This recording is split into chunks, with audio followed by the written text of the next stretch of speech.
In the name of the Father, and of the Son, and of the Holy Spirit. Amen. Hail Mary, full of grace, the Lord is with you. Blessed are you among women, and blessed is the fruit of thy womb, Jesus. Holy Mary, Mother of God, pray for us sinners, now and at the hour of our death. Amen. In the name of the Father, and of the Son, and of the Holy Spirit. Amen. Time is running fast. No, it was last Sunday. It was already the third Sunday of Lent. No? So we're now 3 weeks into Lent, and soon enough we'll enter Holy Week and Easter, of course. No, for our foreign students, have you been here before for Holy Week? Have you seen the traditions in the Philippines of Holy Week? Huh? Have you seen the, also Kakuku, how many years have you been here in the Philippines? 6 years. Have you seen the traditions? In some towns, there are very rich traditions, of course, of Holy Week and then also of Easter. In Manila itself, you still see, I think, during Holy Week, men carrying the cross, walking on the streets barefooted. And I noticed, because every year I would go to Pandacan, Manila, many of them going to the direction of Quiapo Church. Yeah, because, in Quiapo, the Lord Jesus is venerated there as the Nazarene, no? As the one who was carrying his cross. Okay? Have you seen some crucifixions here? Yeah, I don't like to see those crucifixions, no? I think, where are the crucifixions done, if you recall, the Filipino students? In Pampanga. Okay. Yeah, I remember. In Barangay Kutod in Pampanga. So before, there were only men who crucified themselves. Recently, I noticed there were already women. Women, being crucified on the cross. But it's not really a crucifixion, no? But of course, it's the hands are nailed on the cross. Is that good or bad? What do you think among the Filipino students? Is that a good tradition to have? Or is it not according to our beliefs? What do you think? Huh? Sister Nena, what do you think of those practices which are a bit bloody? Even in Manila, you see the flagellants, no? Men bare top, and then they flagellate themselves until they bleed. I don't know if Christine has seen that. Probably have not yet seen, huh? Sister Nena, what do you think? You agree with these traditions?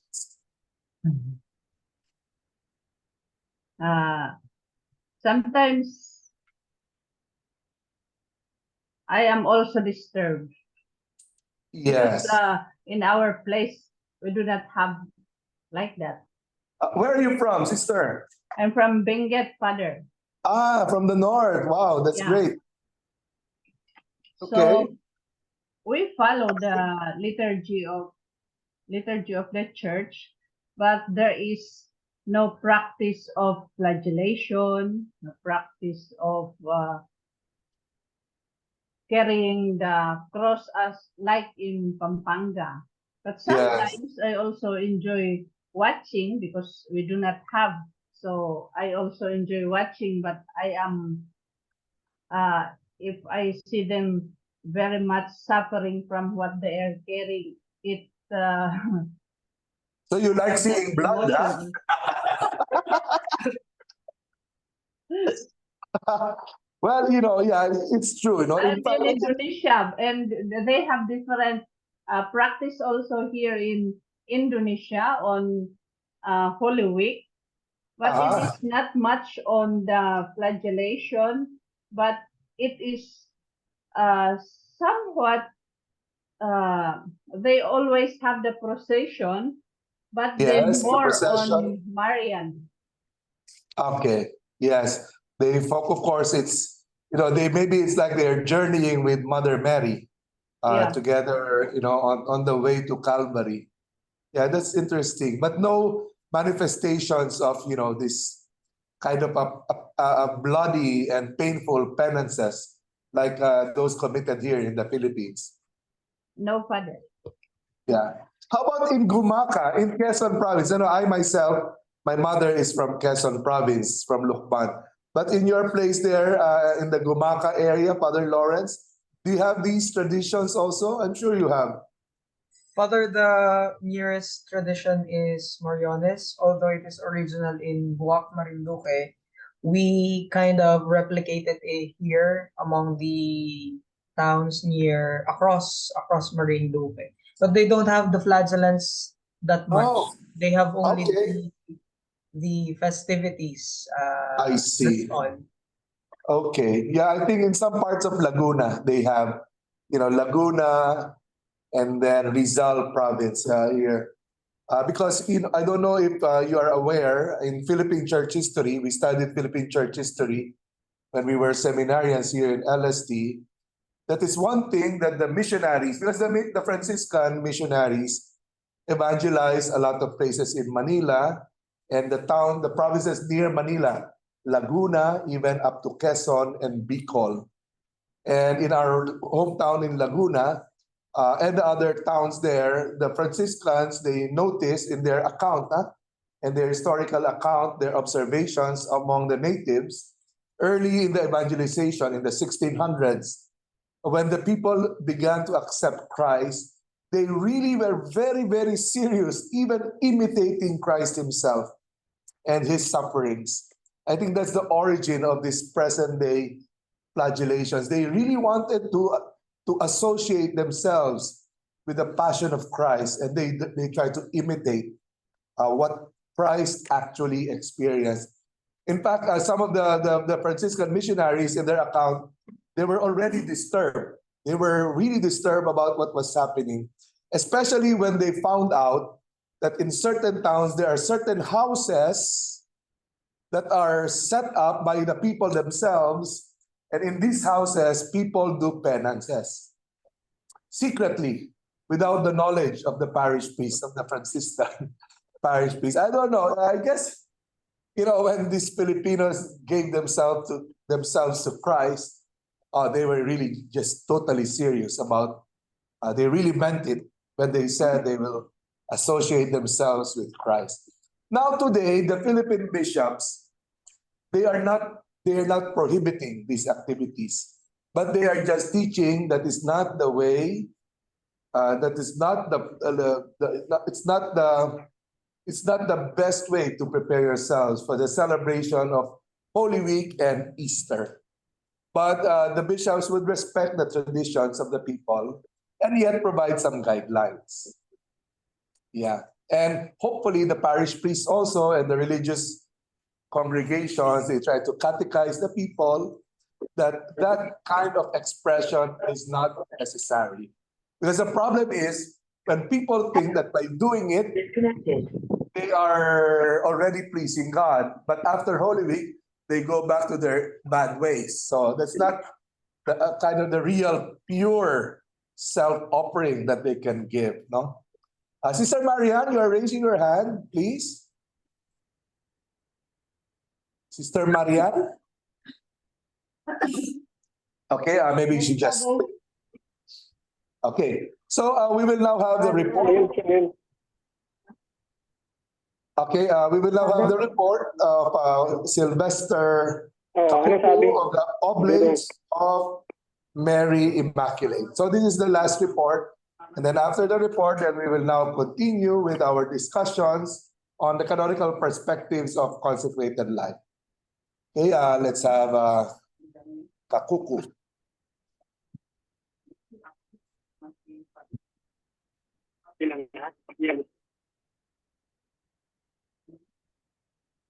Good afternoon, brothers and sisters in Christ. Welcome to our today's presentation. I will be presenting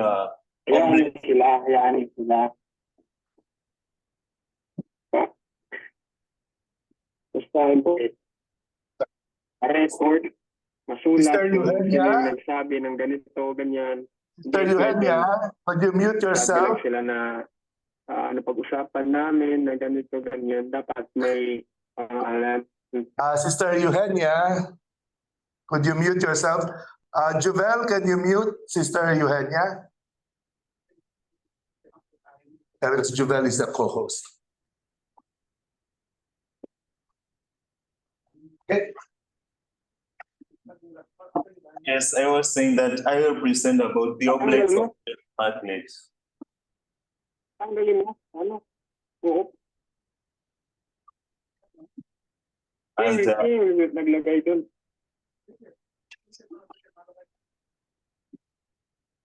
Sino naglagay? Sino naglagay ng papel doon?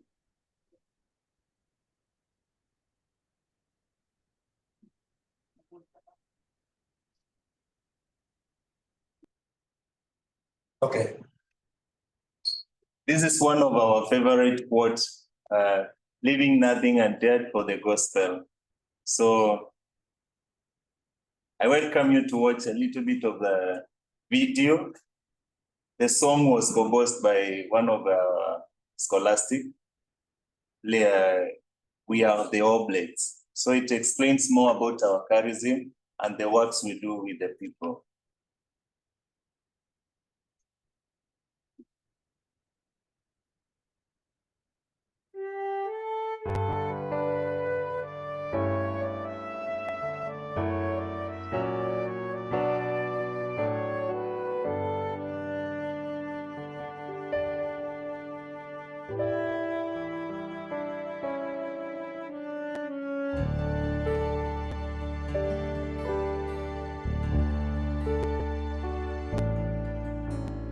We have heard the call sounding through our wounded selves in a world today where many groan for the love which Jesus gave us, sent to share God's love, to open the door to life, to live the faith, to bear the cross of Jesus the Christ.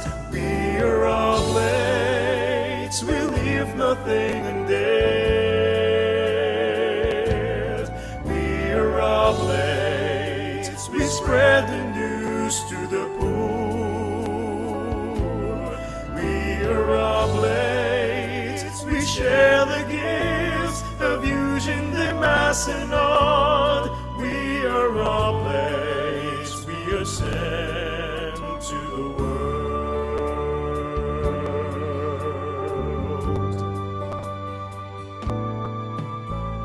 We shall be the heart that beats with Jesus' own, for people scourged and torn apart, desiring to return home. Charged to heal the world, make ourselves be gift to all, living with the poor, becoming less for Jesus Christ our Lord.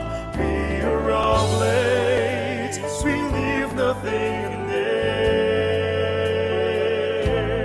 We are oblates, we spread the news to the poor. We are oblates, we share the gifts of Eugene the Masonod. We are oblates, we are sent to the world. For Eugene said, my sons, to be an oblate, he must be on fire, striving to be saved, ablaze with love for Jesus and his holy church, and fervent zeal for the salvation of souls. We are oblates, we leave nothing undead. We are oblates, we spread the news to the poor. We are oblates, we share the gifts of Eugene the Masonod. We are oblates. sent to the world.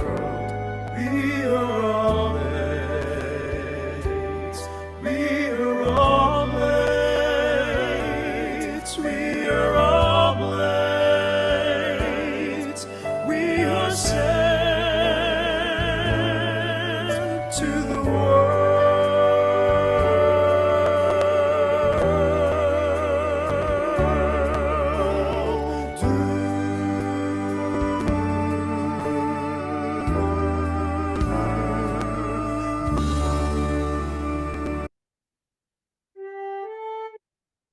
So our founder is St. Eugene de Masnod, is now a saint, and one of the things that our founder really emphasizes among the oblates is our main aim is first to make people human beings. Then after that, you can convert them to Christians. Then you can teach them on how to embrace the grace of God, becoming saints. A little bit of the life history of our founder, St. Eugene de Masnod. St. Eugene de Masnod is one of the guys who comes from a very rich family, first class in France, and was born in the year, I think,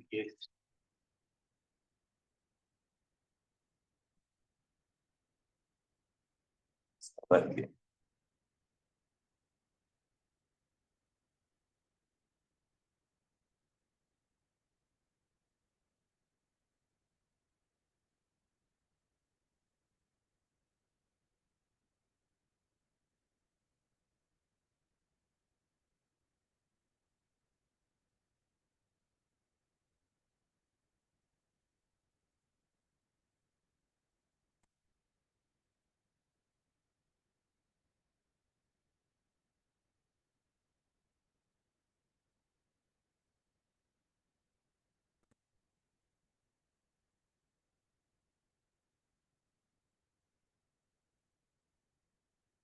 Going back.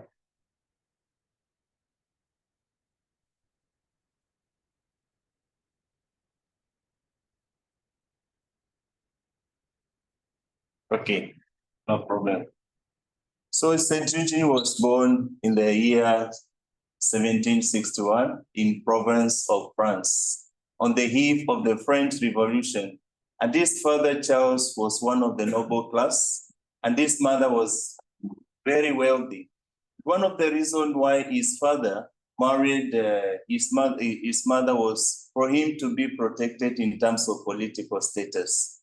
And at the age of 8, Eugene had to flee from France, and he went to Italy. Italy is where he spent most of his life as an adult, as an adolescent, and that is where his vocation grew, because he met one Jesuit priest who really nurtured his vocation. And when we check even our constitution and rule, it's more of a combination of Jesuit and Redemptorist, because those are the people who really influenced his life. Being born in France, conversion for him came in 1807 during Good Friday at the age of 25. Eugene encountered Christ in his own life and recognized him as the Savior. And this is what he said: "My soul was longing for its ultimate goal, the unique good whose loss I deeply felt. Long dormant aspirant came alive." During this Good Friday is when he experienced this conversion. And at the age of 26, Eugene entered seminary at St. Sulpice in Paris. His ideal was clear: he would be the servant and priest of the poor. St. Eugene, his life is very unique because coming from a very rich family and a first-class family, he really embraced the spirit of living with the poor. During the French Revolution, when the people will not be, he need to interact with the maids and prisoners, he will go and preach the gospel to the prisoners, give his money allowance to the people And this really cultivated his spirit of becoming a priest and servant of the poor. When he came from Italy, after the revolution was over, his mother had very good plan for him to get married. But he had two proposals of very rich girls from very rich families, but he turned them down to join seminary. And it can be seen in his letters when St. Eugene wrote a letter to his mother explaining his life in seminary. His mother will not bother because he asked him that, I asked you to get married to have good life. Now you are suffering. Come back and get married. But St. Eugene will always tell him that he embraced what he loved. Shortly before his death on May 21, that is his feast day, 1861, the Hill bishop said to those around him, if it should happen that I doze off, if I appear to be getting worse, please wake me up. I want to die knowing that I'm dying. And his last words to the oblates were like a summary of his life. Practice well among yourself, charity, and outside, zeal for the salvation of the souls. He died on a Pentecost Sunday while they were singing Salve Regina. Immediately they finished Salve Regina, the Hill bishop was already gone.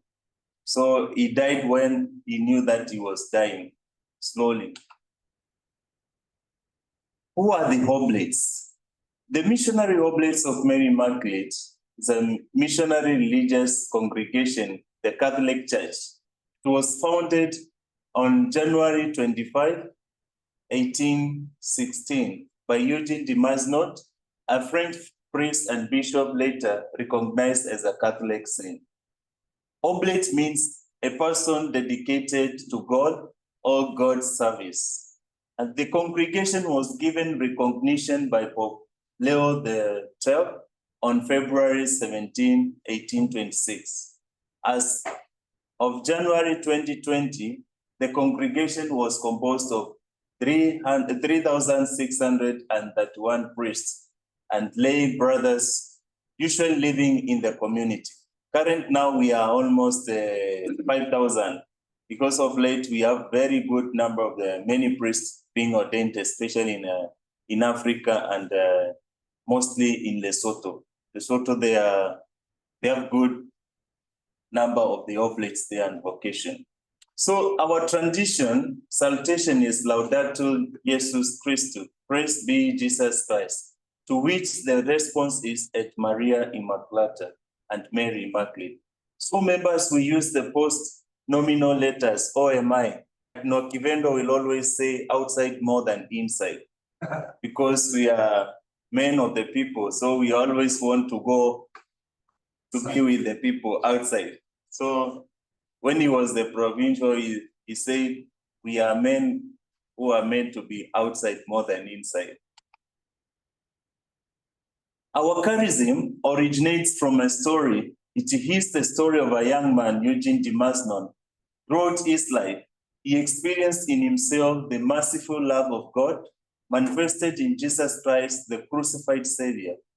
We too, inspired by our founder, recognize the power of Christ in us, and we want evangelize, that is to say, to make him known and to show by our lives the joy of the good news. One thing that we normally advocate as the Oblates is love for the church and the poor, as we have heard from the song. And for Eugene's meeting with Jesus on the cross, he felt moved by the deplorable situation of the church of his time, and was called to rekindle the flame of faith that was dying in the hearts of so many of her children, especially the poor. And when we talk of the poor during that time, we talk of the poor in terms of those who work in the houses of the rich people. They were not allowed to attend mass. The poor, the youth, the prisoners, and those who work in the farm in France that time, they were really neglected in terms of receiving the good news. and the priests who were there, diocesan, they were really being controlled by the government, so they could not interact with the poor people. So this one of the things that moved St. Eugene de Masnod to go and meet the needs of these people. Therefore, it is to the poor, above all, that we take this message of liberating joy, to the most abandoned humans, those whose situations cries out for justice before God. For that reason, we live in a community, a human ground. We strengthen each other in faith and charity, enriching each other from our discovery of God and Christ who lives and working in us and the world. We are missionaries, as I said. Once Pope Pius XII referred to us as a specialist in the difficult missions of the church. We want to dedicate our lives to all those who either do not know Jesus Christ or are forgotten Him in their lives, wherever they are in the world, and therefore many oblates serve in land outside their own. In mission, we search for our way to holiness. We are oblates. That means missionary. Don't know what is here. To give unconditionally and without return to whom we already belong and to the brothers and sisters to whom we are sent. Consecrated life is the frame within which we live our oblation. Oblation means radical dedication without reservation to the work of Christ, the fulfillment of His mission. So in our constitution is clearly stated that we are co-workers of Christ. We are there to present Christ and to accomplish, to fulfill the mission Christ Himself started. Together in community, we dedicate our lives to building our family of God's children. And thus, they help to realize the prayer of Jesus, that all may be one. I don't know. We fulfill the mission in the community by reading Signs of the Time in Jesus, and God is everything for us, according to Constitution number 10. From the youngest and the newest members to the oldest and most experienced, oblates, we live in a community wherever possible. And in oblate life, community means a unity and communion of life. And this actually was one of our theme this year, because this year we end our general chapter, increment of hope, working together to meet the needs of the people. And in the more remote areas in Canada North, in sparsely populated area across Canada and in other missionaries' territory. Canada was the first mission after now the pontifical recognition. Now we were able to move outside the territory of France. And before, oblates used to be called Oblate of Provence. And then we changed to Oblates of St. Charles Borromeo. And then they changed Oblates of Mary Immaculate. How did we come to be Oblates of Mary Immaculate? Our founder was when he was seeking the recognition by Rome, he was really struggling to give the best name he can. And then Pope Leo was the one who suggested, why can't we call the congregation Oblates of Mary Immaculate? And St. Eugene, knowing that the relationship he has with Mother Mary, he was very happy. And he wrote to the first oblates, the 5 of them, that we are blessed to be recognized by Pope as the Oblates of Mary Immaculate. And then we became the advocate of Immaculate Conception in France that time. So that's how we became Oblates of Mary Immaculate. And it's during that time that Mary Immaculate was also put in our constitution. That Constitution number 10 says that we are the Oblates of Mary Immaculate, but Mother Mary is our model because she's like our patroness and she guides us wherever we go in the mission. The community, as I said, allows us to encourage each other, invites us to share different gifts and support in our mission. But our Oblate communities do not exist in isolation. We are part of the larger process of hunger and the search for the community in the church and the world. As a missionary, we want our Oblate communities to be real centers of life and hope, which speaks to our brothers and sisters around the world.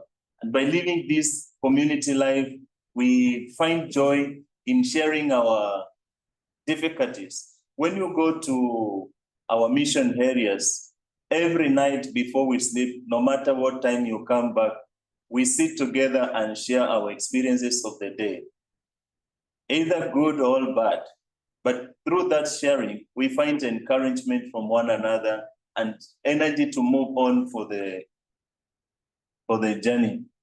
So Eugene began his ministry by rejecting a prestigious diocese position.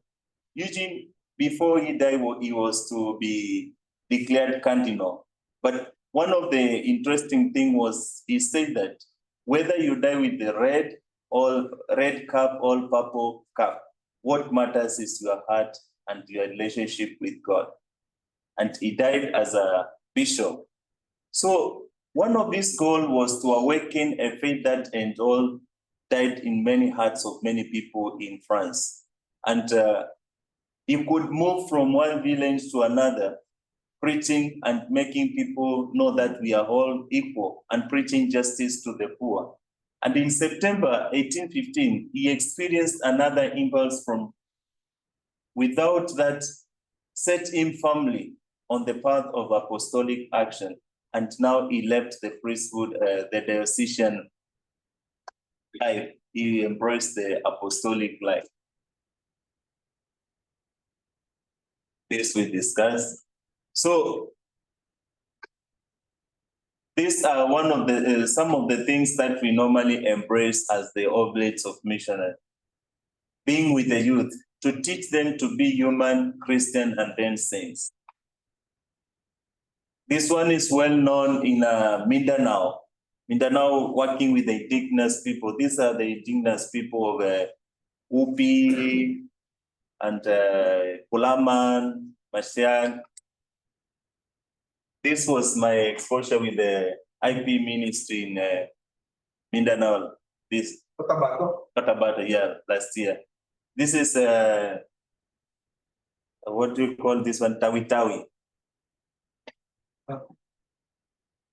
And that one is in Tawi-Tawi? Yes, yeah. This one I was invited to give Bangsamoro youth seminar about peace and justice. The recruits of Bangsamoro firefighters, then with the youth, with the interreligious dialogue is one of our main aim. We are in Mindanao. This one is a Muslim, this one is a Tendurai. So we come together, we share gospel, and they share meal together so that, and have talks about how to have unity in the society. This one is too small. This is like a timeline for congregation. So 1816 was the foundation of the congregation. 1818, the first general chapter on October 14. 17 was the approval of Pope Leo. And then 1841, that was our first mission outside France, and that was in Canada. Then 1847, Oblate establishment in the United States, in Texas. Texas, we have one of the biggest universities there, Oblate School of Theology. And then 1852, arrival of the Oblates in South Africa. And at the same time, 1847, we established the first mission in Asia, that was Sri Lanka. And then 1856, arrival of the Oblates in Ireland.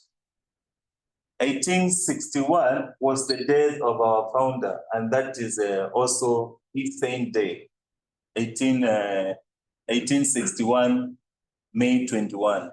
And that's most of us, we take our vows May 21.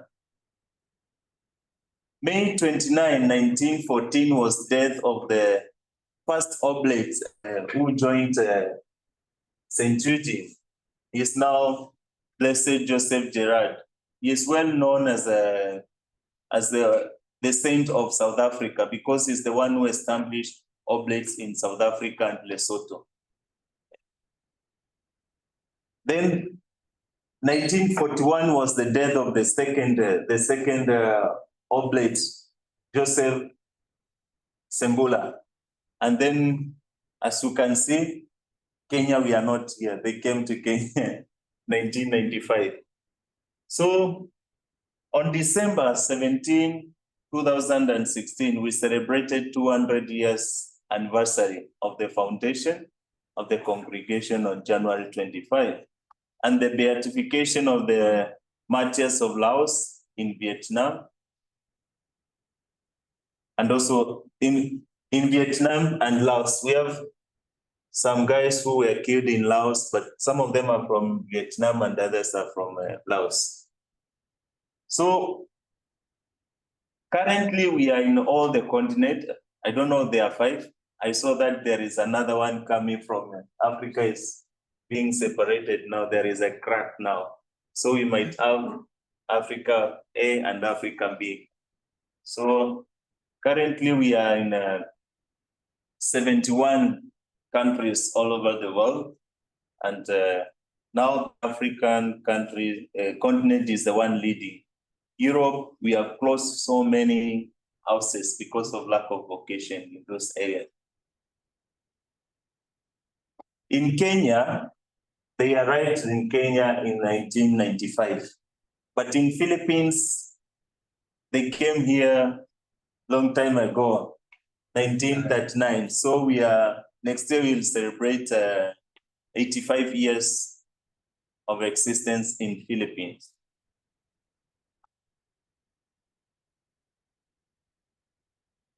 So the oblates in Kenya, one of the reasons that oblates in Kenya, there are not many because the first oblates were from Canada, and when they came, they did not go direct to the formation. They went direct to the mission. And one of the mission was, they were sent to a very strong cultural community, very strong. So it was very difficult for them to convince them about their sons joining religious life. Because for them, it's the community that believes that a male child has to have a family. So it was very difficult, although the first oblates are from that community.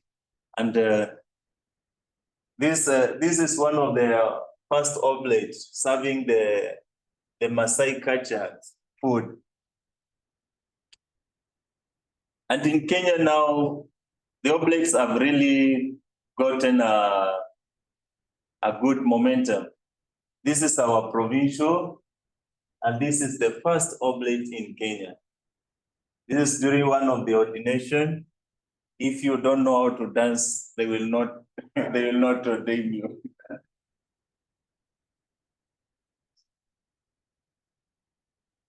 So a brief history of the oblates in Kenya. The oblates arrived in Kenya in 1995, but they were recognized, they established the first parish in 1997. And this was due to one of the bishops who died last year, Consolata missionary, Bishop Silas. He died of COVID last year. And in that diocese, what we normally do is we work with the youth, building schools and as well building the hospitals, because it's a very rich community with a lot of tea plantation and other minerals, but Christianity in that community is very, very low. So what we normally go, we go there, we be with them, doing nothing for almost like 1 year, So when you get used to them, now you start preaching the gospel. Because if you go direct, they are very resistant. They will start creating ways to escape from you.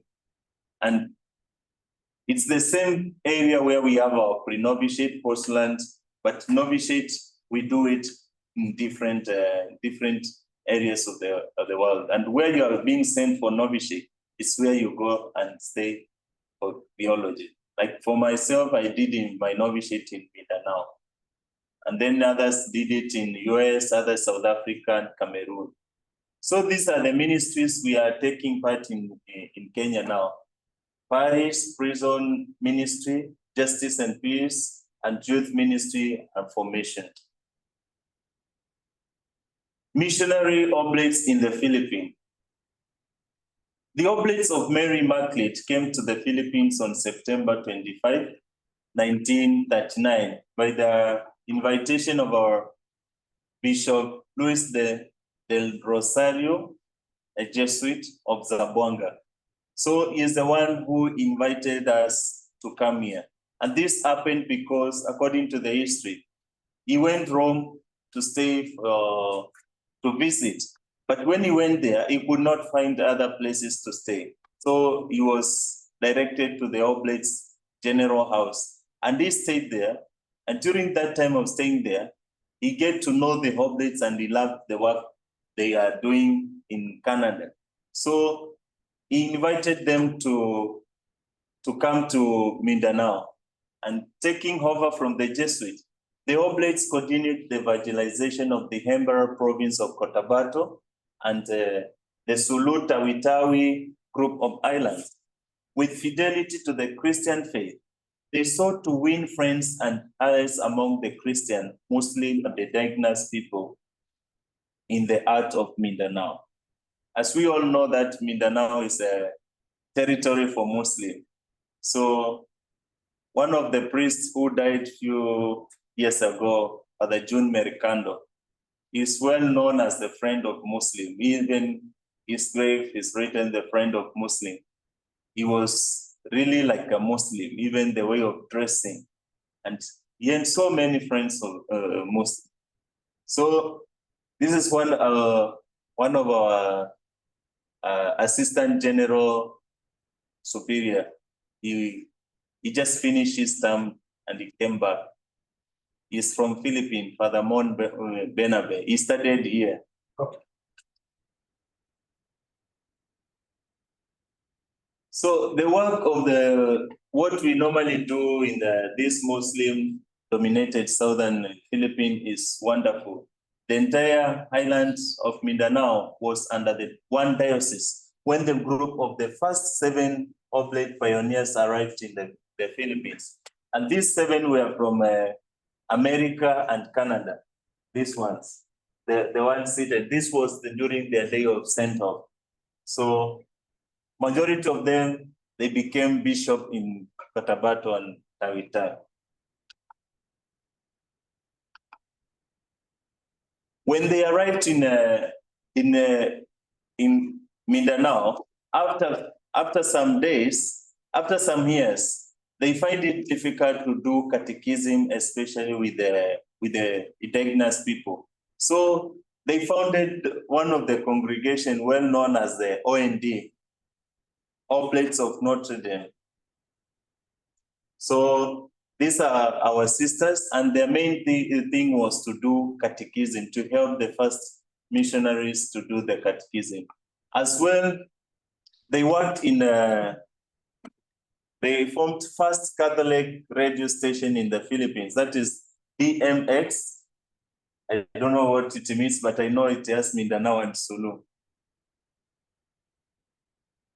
As well, they introduced Notre Dame education system. I think RVM, they know more about this Notre Dame education system, because one thing Oblates does is they establish and they give it to others.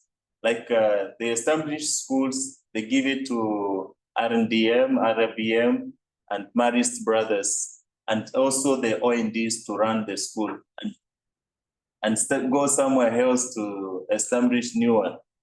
So they founded dozens of parishes. That's the direction of the Apostolic Vicariate of Olo, the Diocese of Mabel and Kindapawan, and the Diocese of Cotabato. We have many schools in Kindapawan now. Mabel, Diocese of Mabel, we end school, Notre Dame of Mabel. They gave it out to the diocese for the diocese to have as a source of income. Okay.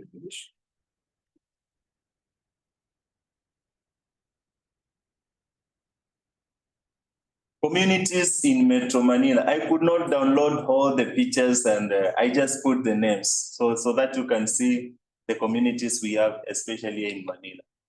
In Diocese of Cuba, we have the formation house where we normally stay. In this formation house is like international, although it's not yet declared as international community. But we have now 11 nationalities living together. Our Lady of Assumption. And then we have care home there. We call it Bulldog Home. Bulldog community is for one of the, it's named after one of the oblates who were the pioneers. Then we have Diocese of Novaliches. We have a oblate mission center, OMC, and also we have retreat center there, the same.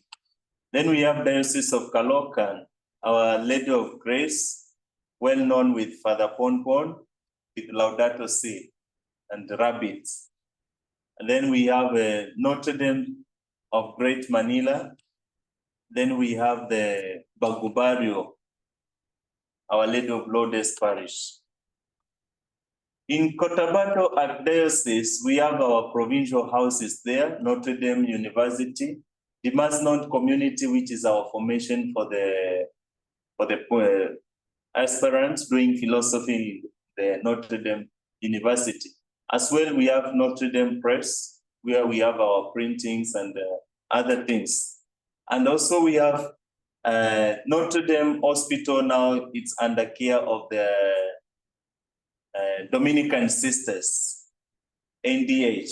But we are the one doing the chaplaincy in that hospital. Also in a regional hospital, we do the ministry there of like chaplains. Then we have radio station there. As well in the Diocese of Cotabato, we have Marian Hill, where we have our formation houses. We have our postulancy. We have one parish where we normally do our apostolate from the novitiate, and we have youth and family center. As well, we have our Lady of Lourdes Grotto, and all the same place we have the cemetery for the OMIs. We have novitiate, and we have a ministry, this interreligious dialogue ministry, and OMI archives in charge the same area. And in the same area, we also have the OND's formation houses. We are just divided by the fence. Almost we are the same, we are being formed by the same formators.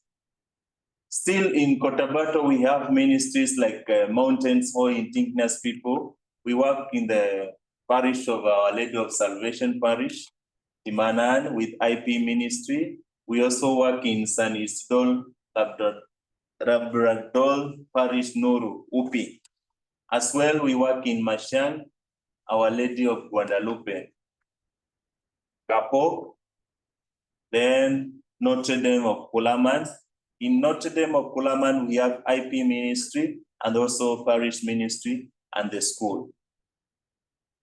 In the Diocese of Kindapawan, we have Minsayap, Archdiocese of Archdiocesan Shrine of Santo Niño Parish. Then we have Notre Dame of Minsayap College. We have Aleosan.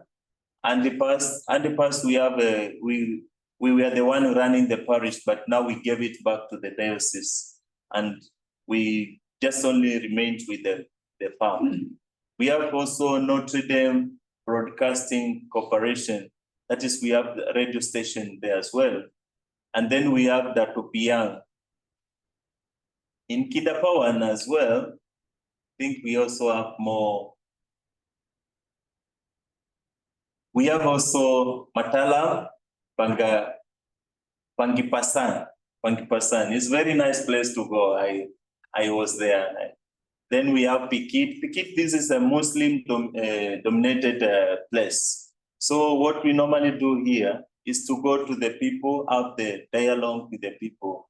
We had one Kenyan sister from RNDM, worked there for 25 years. She could speak 8 languages, even the Muslim language. Very good in dialogue with those Muslims. She could travel by river for long to go and talk with them without even fear. We also have Binoligan. Binoligan is our retreat center and as well a shrine.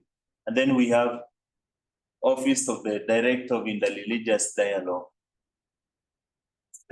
Please try to conclude. Yeah. Conclude. In Olo, we have Notre Dame, Batu Batu. Also, we have more story Bungao. We are in Sitagai, Tabawan, and as well in Kangayan, Ditawitawi. I think those are the most in the Cathedral, Notre Dame of Seafood, Mapon, and then we work with the IP and director in this. So in Jaro, Iloilo, we have Awi. I don't know whether it's how we pronounce it, but we are there. This is the video. You can watch it in YouTube. We have our channel, Oblates TV. So that is it for our congregation. Okay, so thank you, Pastor. Okay, so the OMIs have a long history in the Philippines. In fact, and there have been a number of deaths also, no? A few oblates have been killed in the line of mission in the Philippines. In fact, there was an oblate bishop of Jolo, Bishop Ben de Jesus, who was killed by the Muslims. He was assassinated by the Muslims right in front of his cathedral in Jolo. I don't know if the other Filipinos remember that event, no? So, well, because that's part of their, when you do interreligious dialogue, there are sectors of the Islamic community, I suppose that's not happy.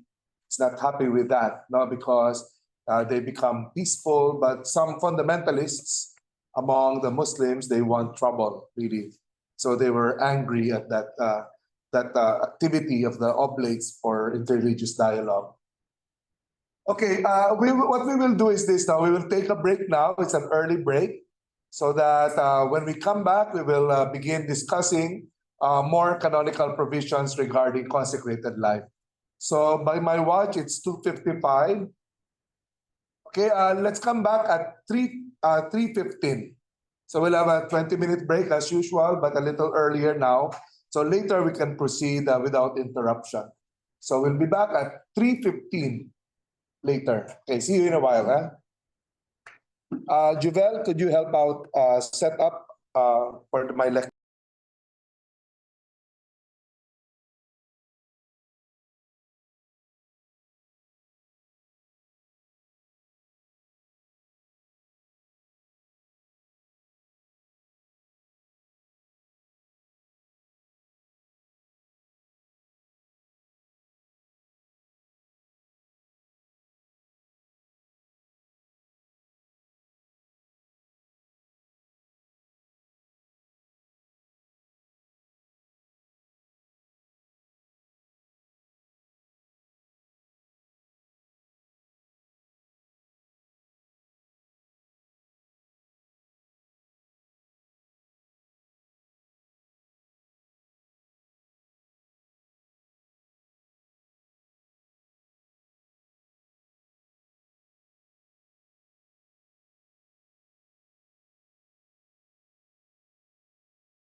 Okay, let's resume our class now. It's 3:14 or 3:15.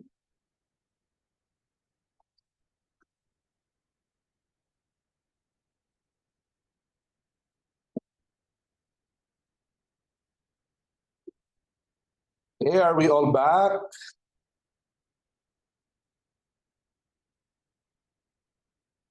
Please turn your videos on so I'll see you.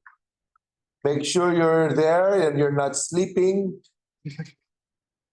Here inside the classroom, I know who is sleeping and I know who is not sleeping. So since they're all here, but those online, I have to be sure. Okay, so now let's see. I was able to see a picture, a photograph from the internet.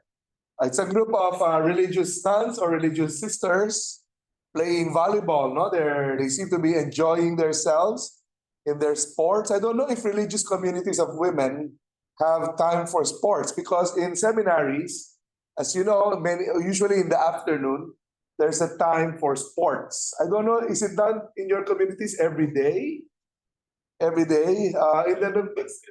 Yeah, now it's every day. You're free to study or to do sports, but in the novitiate, we only had because we alternate in the afternoon playing of sports or doing groundwork. We call it laborandum. We work on the grounds, we clean the grounds, we cut the grass. So we call that laborandum. So the week is divided between those two. So in the novitiate, we used to play football because we have a big football field in our novitiate, in Sacred Heart novitiate. Some play basketball. Basically, those two sports. How about the sisters? Do you have sports? When we were novices, father, we played Novices. What about volleyball. now? What No about now? more. No more? No more. No more. What Football about were volleyball? Volleyball, like the sisters here in the picture. None? Okay, I think these sisters are from Peru. I think I was able to get this photograph from a Peruvian website of our religious congregation.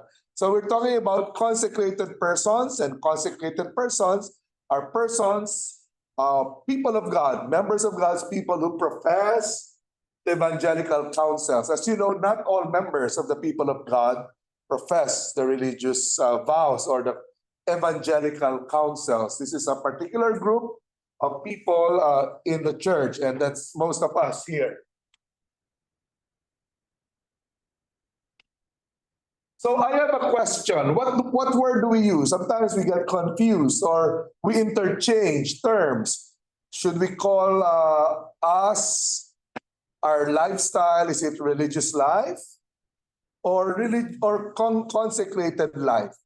So we have members of religious congregations, we have members of religious institutes who we call religious, living religious life.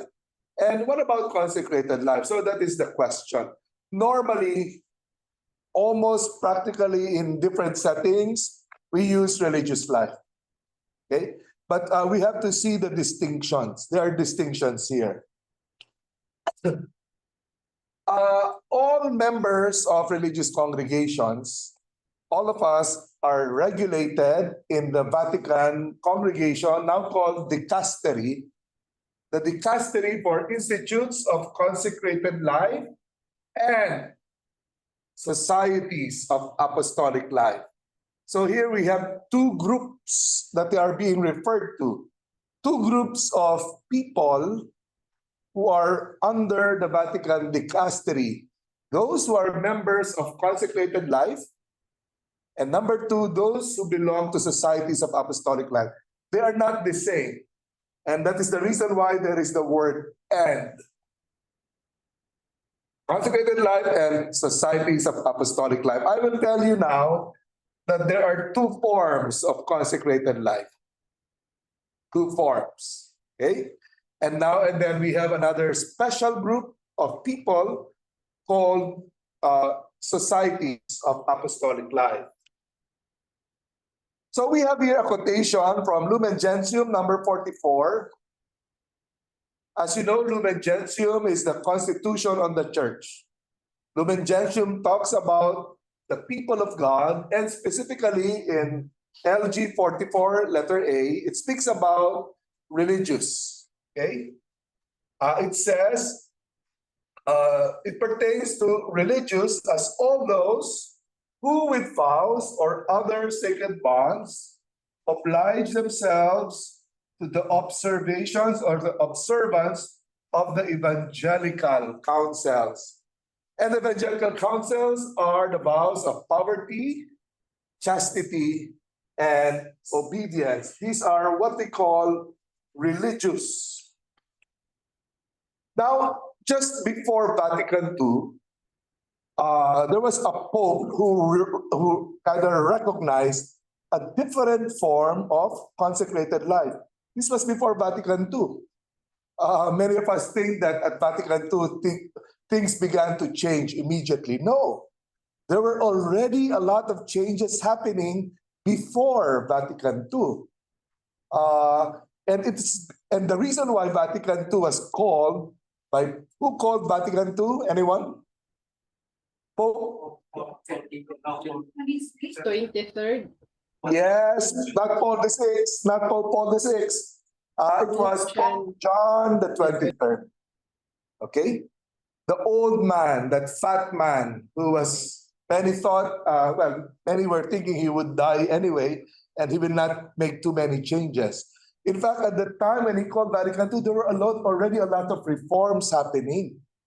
Here and there, a bit scattered, there was no clear direction.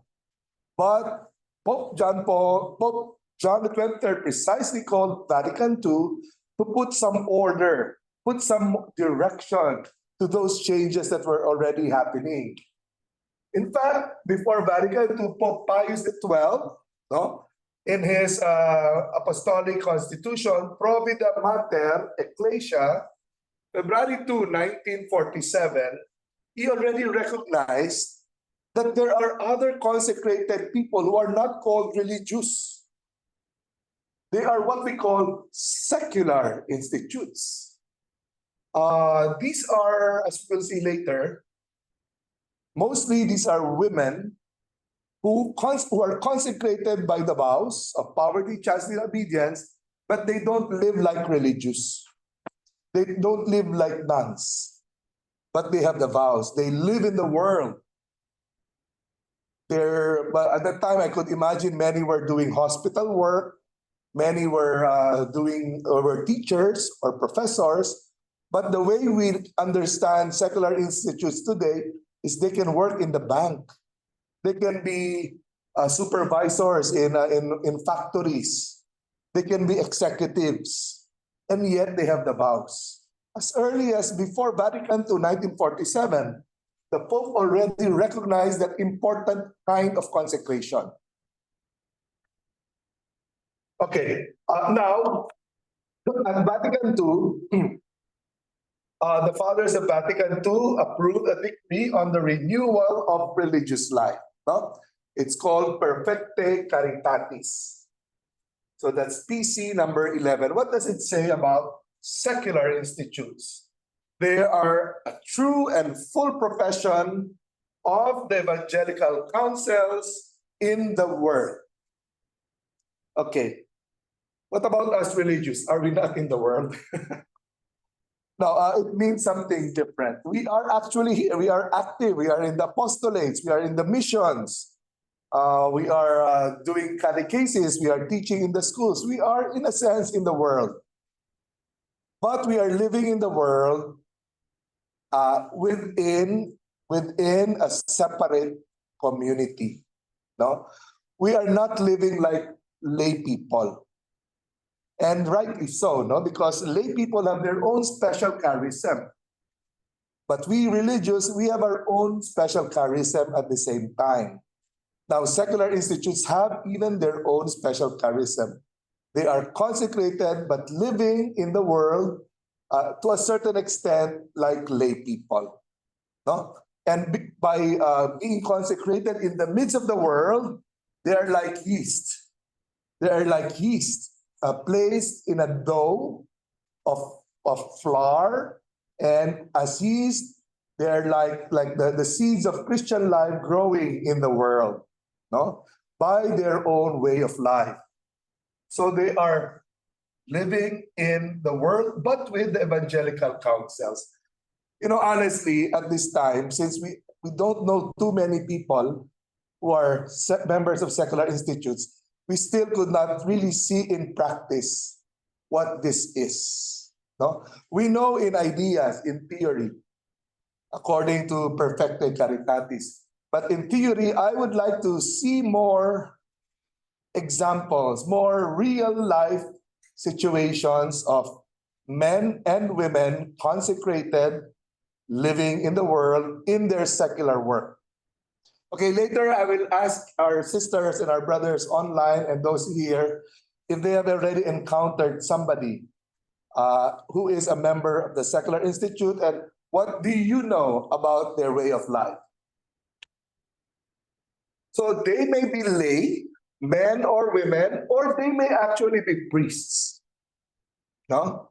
Who live in the world like secular priests, living a secular kind of life, not enclosed in a religious congregation, not necessarily in a physical way, but kind of in a non-spiritual, in a spiritual way, an enclosure, as it were. Okay. Okay, you might. I'm sorry. Those on Zoom, can you clearly see the picture? Yes, Now it's Father. getting clear because there's a point when it's so dark. So you see there one of the sisters staring at you, no, staring at us. You see her. What do you think? What's the nationality of these sisters? They look like what? What from what country? Samoan, Father. Oh, they look like Filipinas. The mga Pinay yan, no? I think they are Pinays. Well, at least the one in the center, she looks like Pinay. The others, I'm not sure if they look like Latinas, no? But this congregation, I don't know, have you seen this congregation in the Philippines? Has anyone seen this congregation? Parang they're like, in the electric chair. I think Father, hello. I Yes, think they are sister? the Benedictine sisters. They are contemplative sisters, Father. Are they Benedictines? Yes. Yeah. Okay, because there's a congregation, I saw many of them in Italy wearing that. They are called the Brigittines. Have you heard of the Brigittines? I am sorry. follow- Yes, Father. Brigittine, sorry po. Brigittines. Yeah, I think Brigittine po. Yeah. Yeah, they follow the spirituality of Saint Bridget of Sweden. Mhm. And Father, they are in Tagaytay. are They are in the- Tagaytay, near Mission Society of the Philippines at the back. yes. In mag-asawang ilat. the Brigittine sisters. Mhm, So yeah. don't tell them that they look like they're in the wheelchair. No, the electric chair. Have you seen an electric chair? Because here in the Philippines, before there was death penalty, and one of the ways for death penalty was electric chair. So the prisoner condemned to die sits on the chair, and something is placed on their heads with the electric rods there. It looks like that. Okay, sorry, don't tell them.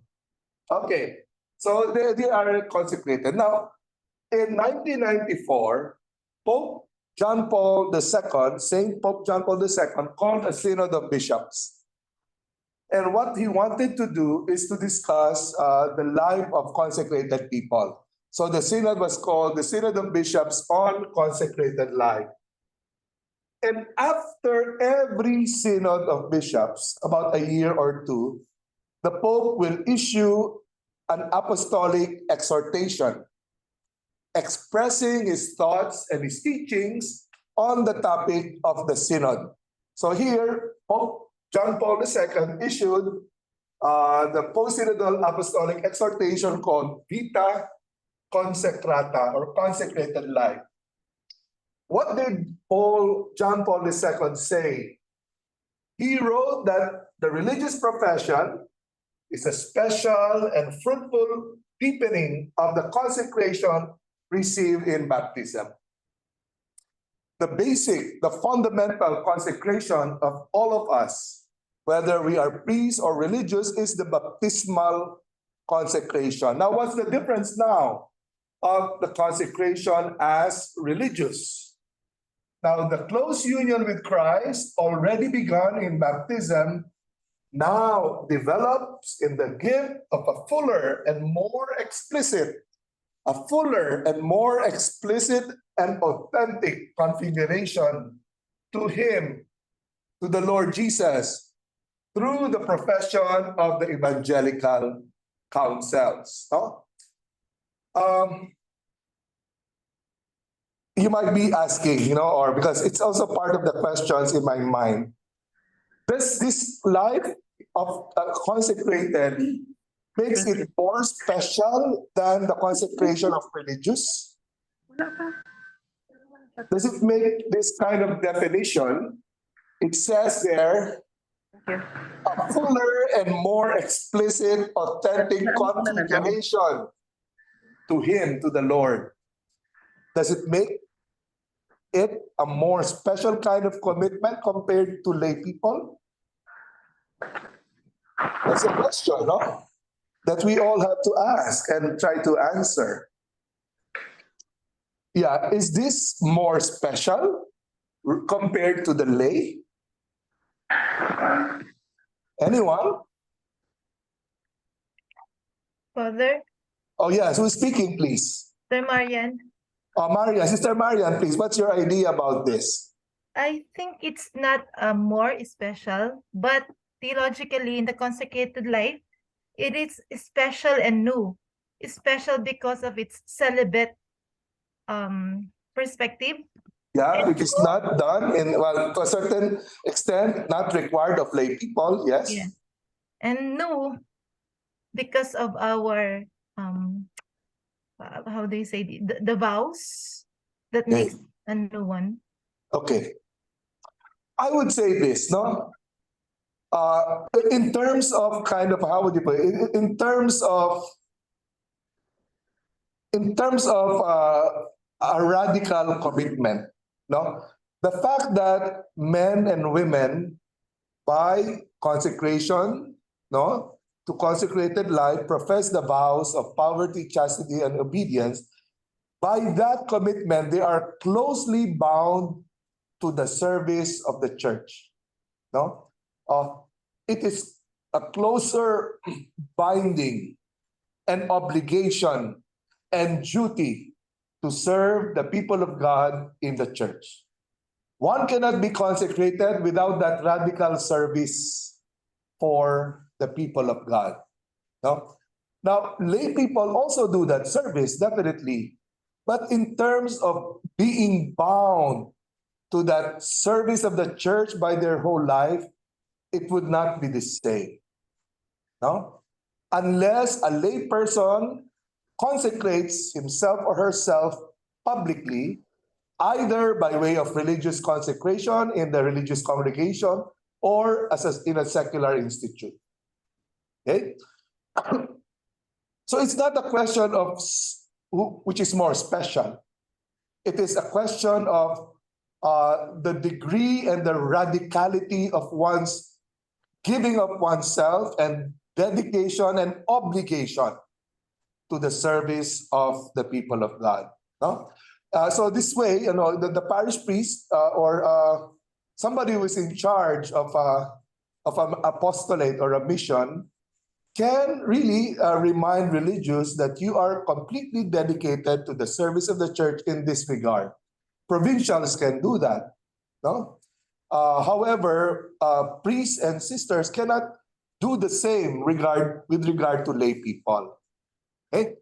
So it's not a matter of superiority or inferiority, as I said. Now, this further consecration as a consecrated person differs in a special way from baptismal consecration. No? Because it's not the same. It will be kind of, as it says here, a more explicit, a fuller and authentic configuration to it. Now, this word authentic. Now, we have to look at this authentic. Now, lay people commit themselves to the Lord. It does not mean that their commitment is not authentic. Here, what authentic means here is kind of an official recognition of the church of the person's commitment by way of the vows. So, for example, in canon law, we say, what is the authentic interpretation of canon 100? So does that mean there is an inauthentic or untrue or a false interpretation? No, does that mean that? What is the official? What does the Holy See say to be the interpretation of this canon? So that's the meaning of the word authentic. No? It is still true that lay people have an authentic, meaning a wholehearted commitment to the church. No? But in terms of for religious, it is an official self-dedication that is given by religious by way of the vows. Now, what are the two moments of consecration of a religious? Okay. I would say consecration of a religious and a member of the secular institute. In general, let's use the word consecrated. No? Because the consecrated life means two things, as I've been saying, religious institute and secular institute. So therefore, what are the two moments of consecration of one who is consecrated? First, divine consecration. Okay? As consecrated people, we experience that call, that vocation, no? To serve the Lord in a specific charism, no? Of our religious congregations. No? As in your reports, we have seen the diversity of the charisms of our religious congregations. No? So the first moment is divine consecration by God, referring to the charism of the congregation to which we are, we feel drawn to respond to God's call. Okay? And number two is the grace that is given to us to respond, no, and to exercise that charism. Okay, because really, it is like what you studied in Revelation of faith and faith. There's a call. It's an initiative from the Lord to call somebody to a deeper kind of service, to a more official kind of service in the church. Okay? And then we respond. That is the second moment of consecration. One's personal consecration is the response of unconditional dedication to seek the perfection of charity in the service of God's kingdom. Okay? So here we have the call by way of the attraction that we see by virtue of the charism, and we experience the grace of being called, and then by our personal consecration, we respond to that call of a vocation. Okay, as we all know, the evangelical counsels are celibate chastity. It is both. No? Usually we only hear about chastity, sure. And chastity necessarily includes celibacy, no? Okay? But among, well, of course, we have a diocesan priest here with us, Father Lawrence. Usually what is just mentioned, I think in ordination, no? What is mentioned is celibacy, no? Do you promise celibacy? Okay? Of course, one cannot be celibate at the same time without being chaste, no? Because celibacy, in fact, what does it mean? What does celibacy mean? What does it mean? The state of not being married, no? Well, you can be not married and yet not be chaste. Okay? You might be celibate, but in fact, not be chaste. How? By way of our actions and by way of our thoughts at the same time, no? So it's really both celibate, chastity. Of course, our poverty. And number three is obedience. Now, what does canon law say about these evangelical counsels? Let's see one by one. Huh? First Canon 599, celibate chastity. Okay, this is from directly, no, taken from the Code of Canon Law. I'll just read it to you directly from the PowerPoint.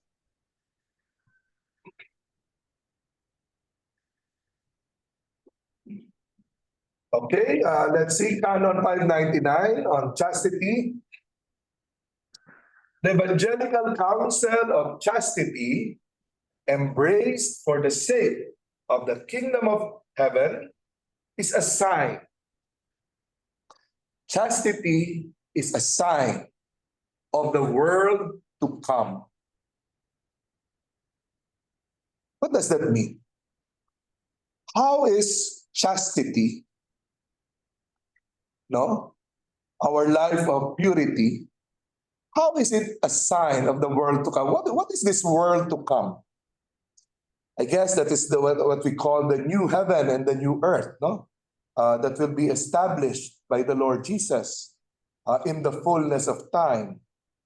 And in that new world that we will all somehow experience in the parousia, I guess in that world, that is a world that is an existence when each one of us will be fully dedicated to the Lord.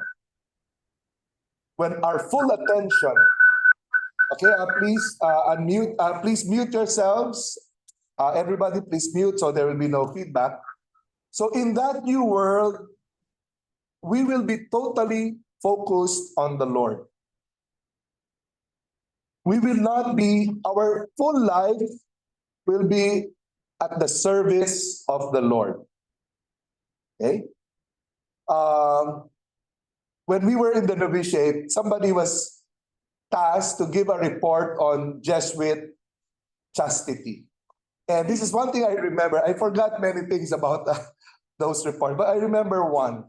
The reporter, my co-novice, shared that Jesuit chastity, and it's chastity of everyone. It is angelic purity. It is connected with angels because angels are fully dedicated. Their full attention and service is towards God. No? These are angels. Their existence is always before the presence of God, in the service of God.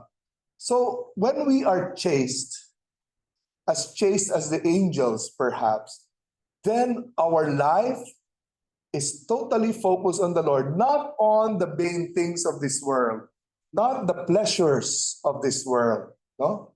Not with the material things and the physical things, sexual things that give us pleasure and so-called ephemeral worldly happiness. When we are chaste, like angels, we are always at the disposition of the Lord Jesus. No? We will not have to look for anything else, but only be satisfied to be in God's presence. So I guess that is what it means, that our chastity is a sign of the world to come. In the world to come, we are supposed to be fully dedicated to the Lord. And that is what chastity means, full dedication to the Lord. And at the same time, this canon says, chastity is a source of greater fruitfulness in an undivided heart. So it is not enough. Well, chastity would involve, of course, physical chastity, chastity of our mind, but it does not end there. We should be fruitful. No? We have to be able to serve. We have to be able to do something for people. Just to pray there, avoiding all temptations, etc., just to be pure, that's not enough. By our purity, we have to be available to serve other people. So that's why chastity is always connected with fruitfulness. It's like, fruitfulness, for example, of a married couple, they have children. That's fruitfulness, no? Fecundity.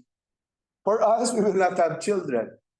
And yet, we will still be fruitful in our service of other people. So that's chastity. So really, chastity is apostolic. chastity and all the vows are not just for ourselves to say that we are perfect, that we are good. It is really for the apostolate. It involves the obligation, as mentioned, of perfect continence observed in celibacy. Continence means avoidance of sexual activities that is proper to marriage, no? That is perfect continence. Questions about chastity? Is there something that is not clear? I think everything is clear regarding chastity. Anyone? How do you live out chastity? Or how do we live out chastity? Let us not think that it's easy, no? I don't think it is easy. There are times where it's not easy. Okay? I don't know. Do you agree that it's easier for the sisters to be chaste? What do you think? Maybe? What do you think? Is that a bad question? Because I always look at sisters as really very, honestly, very holy. That's my impression of, in general, sisters. But don't I say the same? Cannot I say the same for men? No. Well, I don't know. Oh yeah, Sylvester, what do you think? Are the sisters more chaste than men? For me, actually, I can say that among the vows, the one that I normally feel that played well is the vow of chaste. Well, congratulations. Not with the Sure, that's the because when I look at poverty, first we have four. Poverty, obedience, and perseverance. Perseverance in the religious life. Yes, it's difficult, but chastity, yes, I think I have more higher degree than the others. Okay. Not to me that because the mentality many people have when we talk about the chastity, they think of sexual life. So thinking in the perspective of our purity of our heart, I feel that it's the one that I normally live better than poverty. Okay. Poverty and obedience. Obedience is very difficult. Oh yeah, right, true. Yes. But for the sisters, I can agree with you. Because they are very prayerful. Yeah. One thing I always hear it, at least in my context, so as a Jesuit, our superiors and provincials have always stressed the fact that our chastity is connected with our friendships with one another. In our religious congregations, one way really to strive to be faithful in all the vows, but in particular with chastity, is to establish friendships among ourselves, no? So that among ourselves we will be happy and content, no? And there will, the temptation to look for other sources of happiness will be mitigated, no? In fact, many of our superiors have said, okay, watch out if you have a Jesuit who is isolating himself from the community, one who lives on this, he might be living in the same residence, but he's still living an independent life, separated. That might be, a kind of a dangerous ground that one is taking, no?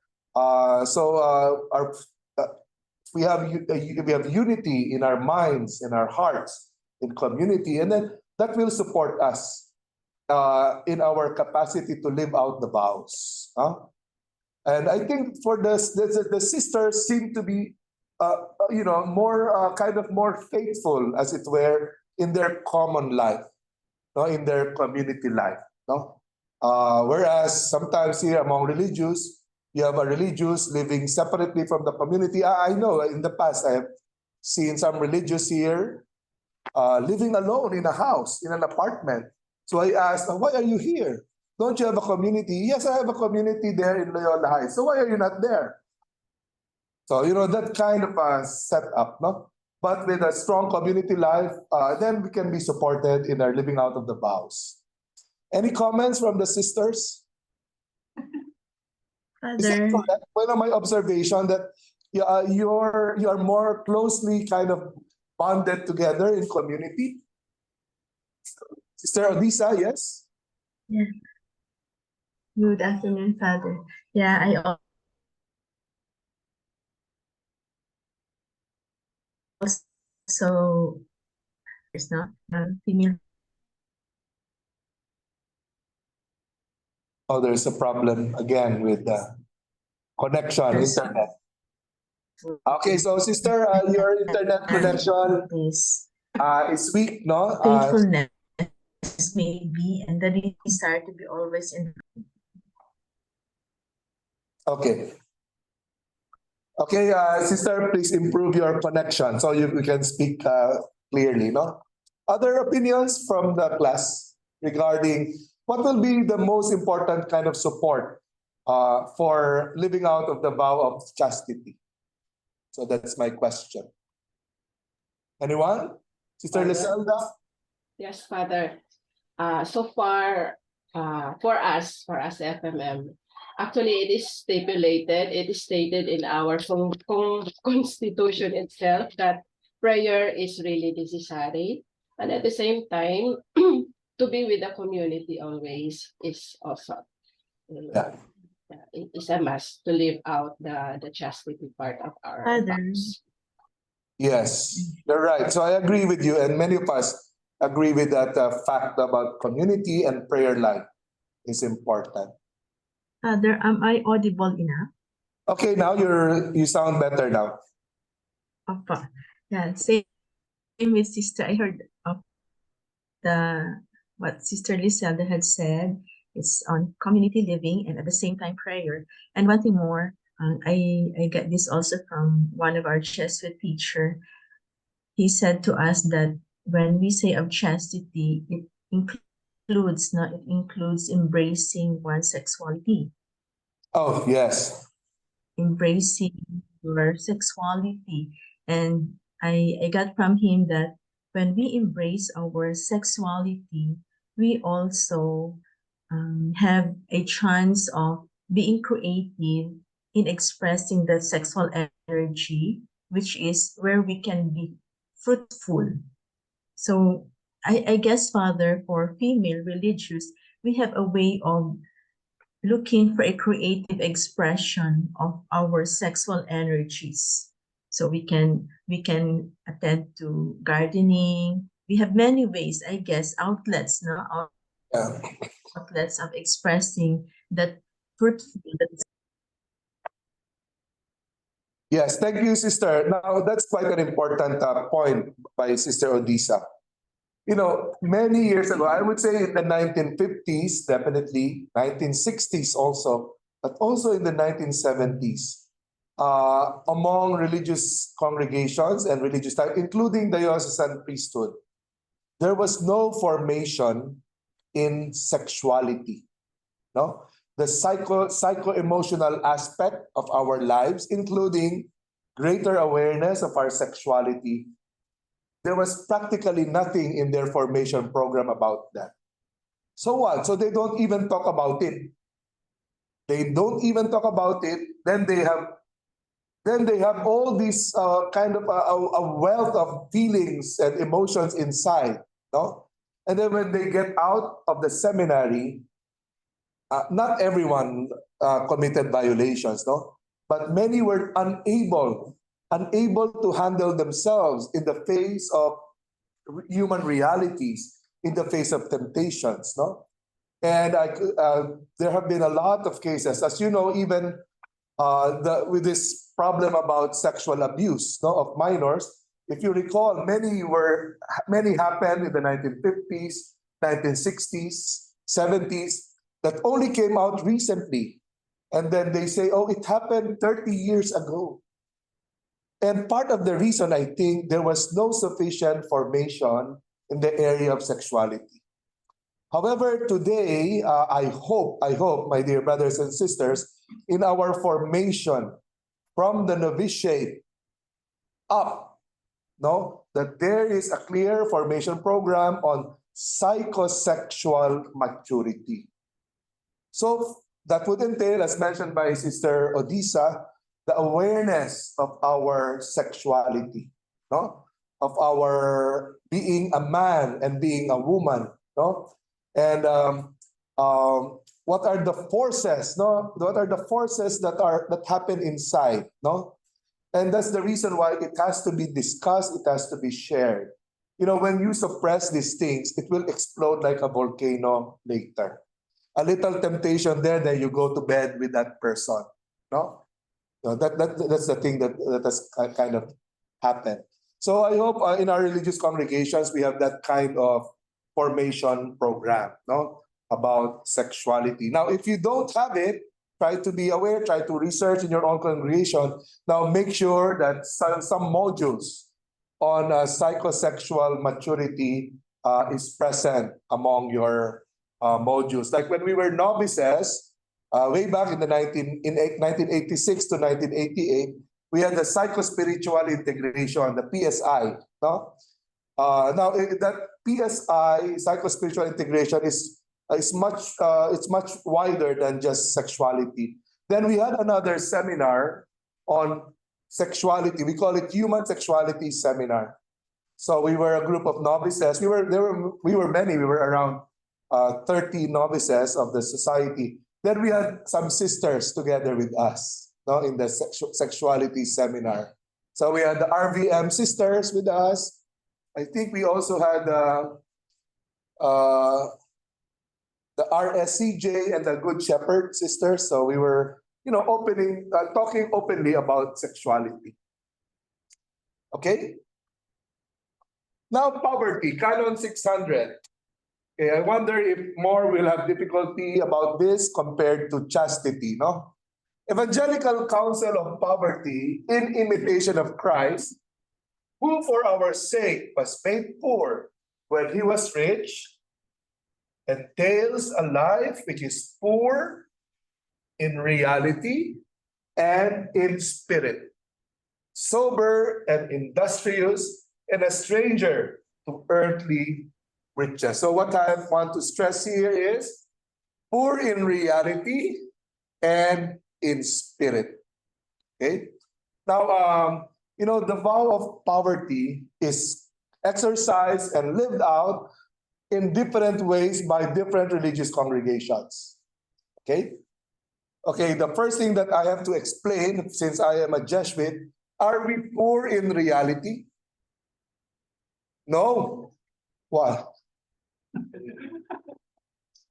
So we are violating the vow of poverty. 600, we are not poor in reality. We might be poor in spirit. Okay, let me explain. Now, this is just a beginning, no, so that others can also share their own way of living out the vow of poverty. Okay, I know, I understand. People think that we are very rich, no? Well, in fact, it is true. Well, how can you have a university without having money? Okay, but this is how we live out our vow of poverty. The funds of our community is always separate from the funds of the school. No centavo from the school goes to the fund of the religious community. If ever there are funds that come from the school to our community, it's because of our services. Like, for example, us Jesuits teaching in LST, all of us receive a kind of an honorarium or a salary. Okay? But it is because of the services that we do. We receive, we get a check of our salary, but it does not even touch our hands. It does not touch our hands. The check goes direct to the treasurer of our religious house. In our case, in the case of Father Rohel, Father Rex Manansan, the check goes to the treasurer of Loyola House of Studies. Okay? I think in other congregations it's not the same. Because I heard, I will not say what congregation. In this particular congregation, it's like that they can just get money from the school for the needs of the community. Saint Ignatius in our constitution said, we will not be like that. Now, what do we do now? What about, since we don't have the check, how do we survive? So whenever, first of all, the community, we have a minister, we call him a minister or a procurator, in the person of Father Oliver D. He is the minister of the Loyola House. Whenever we need, we always have a regular allowance. No? Every month, all of us, the priests, receive an amount.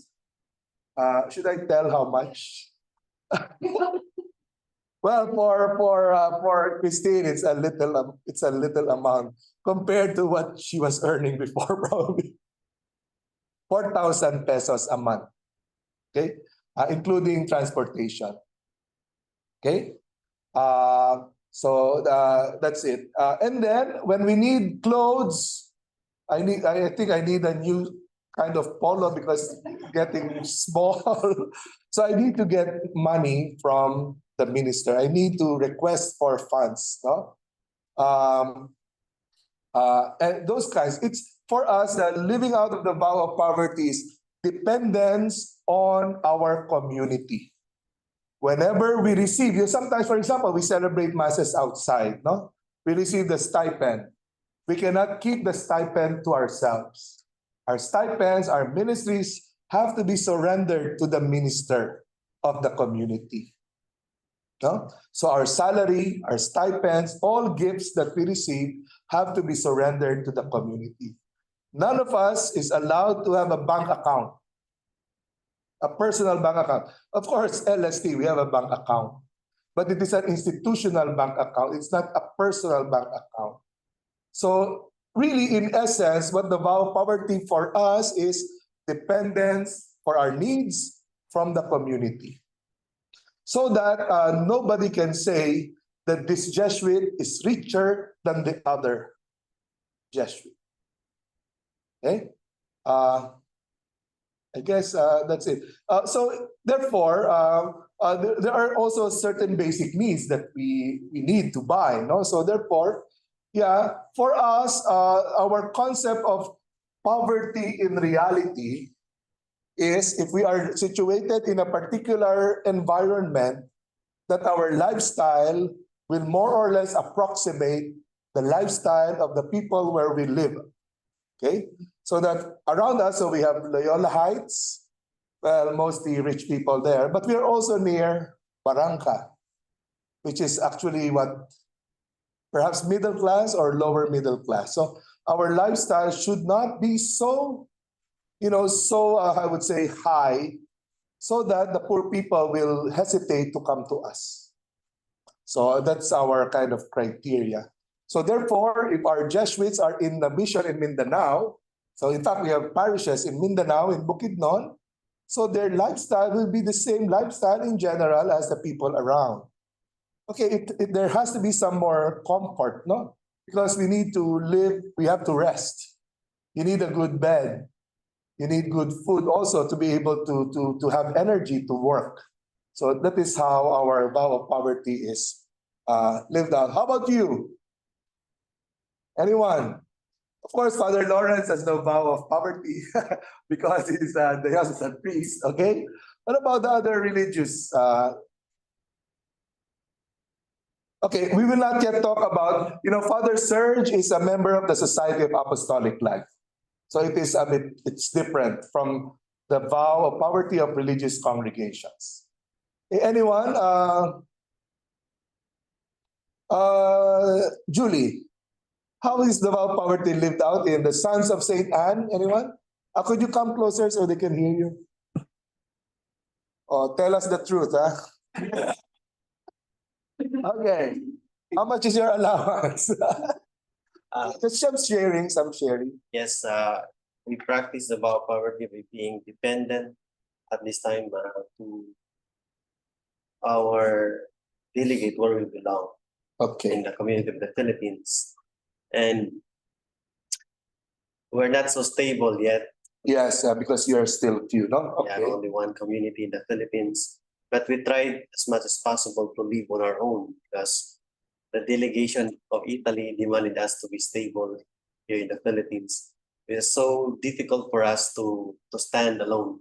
with Is one- Italy supporting the Philippines Yes. financially Before, total dependent, but now on we Italy? are in like try and error calculate that one to see if we can stand alone On your own? on our own. But it's not easy for us because only one priest and deacons to be ordained deacon. So how do you manage, like, for example, the needs in your house, how many live in your house, in your community? There 9 all in all. 9, okay? 3 in Italy for a moment, but we will count it. But for example, do you have allowance? We have allowance 1,000 per month. That's for 1,000 lang. that's So that's really, that's, yeah, that's quite a challenge, no? No, no. yeah, it's a real challenge, no? Yes. Because, but of course, everything is provided by the community. Yes, at this time everything is provided by. We're help actually part of the support from Italy, but not all expenses. Is there a requirement that if you receive money Yes. from outside that you have to surrender to the community? Yes, Is that part of the, I don't want to judge, because in other congregations, it's not a requirement. So we cannot make a judgment because what we have to follow are the provisions of our constitutions, no? What is allowed, what is not allowed. Okay, but in your case, you have to surrender. to surrender the one everything that we gain outside. Okay. Yeah. Thank you, Julie. Sister Ime, please, you can share something. Can you hear me, Father? Yes, sister. Okay. Kamusta dyan? Kamusta kayo? Mabuti naman po. So about our practice of poverty, we also, like you, we also surrender in case we receive anything, money or even some things, no, from people. Goods. We put in, we present to the superior and put in common. Sometimes the superior asks, "Do you need it?" And if we do, then we can keep it. If not, then of course we can put it in the community. But we, as practice of the congregation until now, also, Father, we do not have allowance. No allowance. No, we do not. We anything that we need, we ask. But of course, if example, if I am studying, then of course I have like an allowance only for the for the transportation and for what I need. But in general, like what you have, like you receive every month, that we do not have. That's it's of our congregation. So if you want to watch a movie in the mall, you have to ask for money. Yes, anything that we need, we ask. Anything that you need. Yeah, that's quite, I think that's challenging also, no? So for everything that, that's a long-standing policy in your community, Sister Ime, no?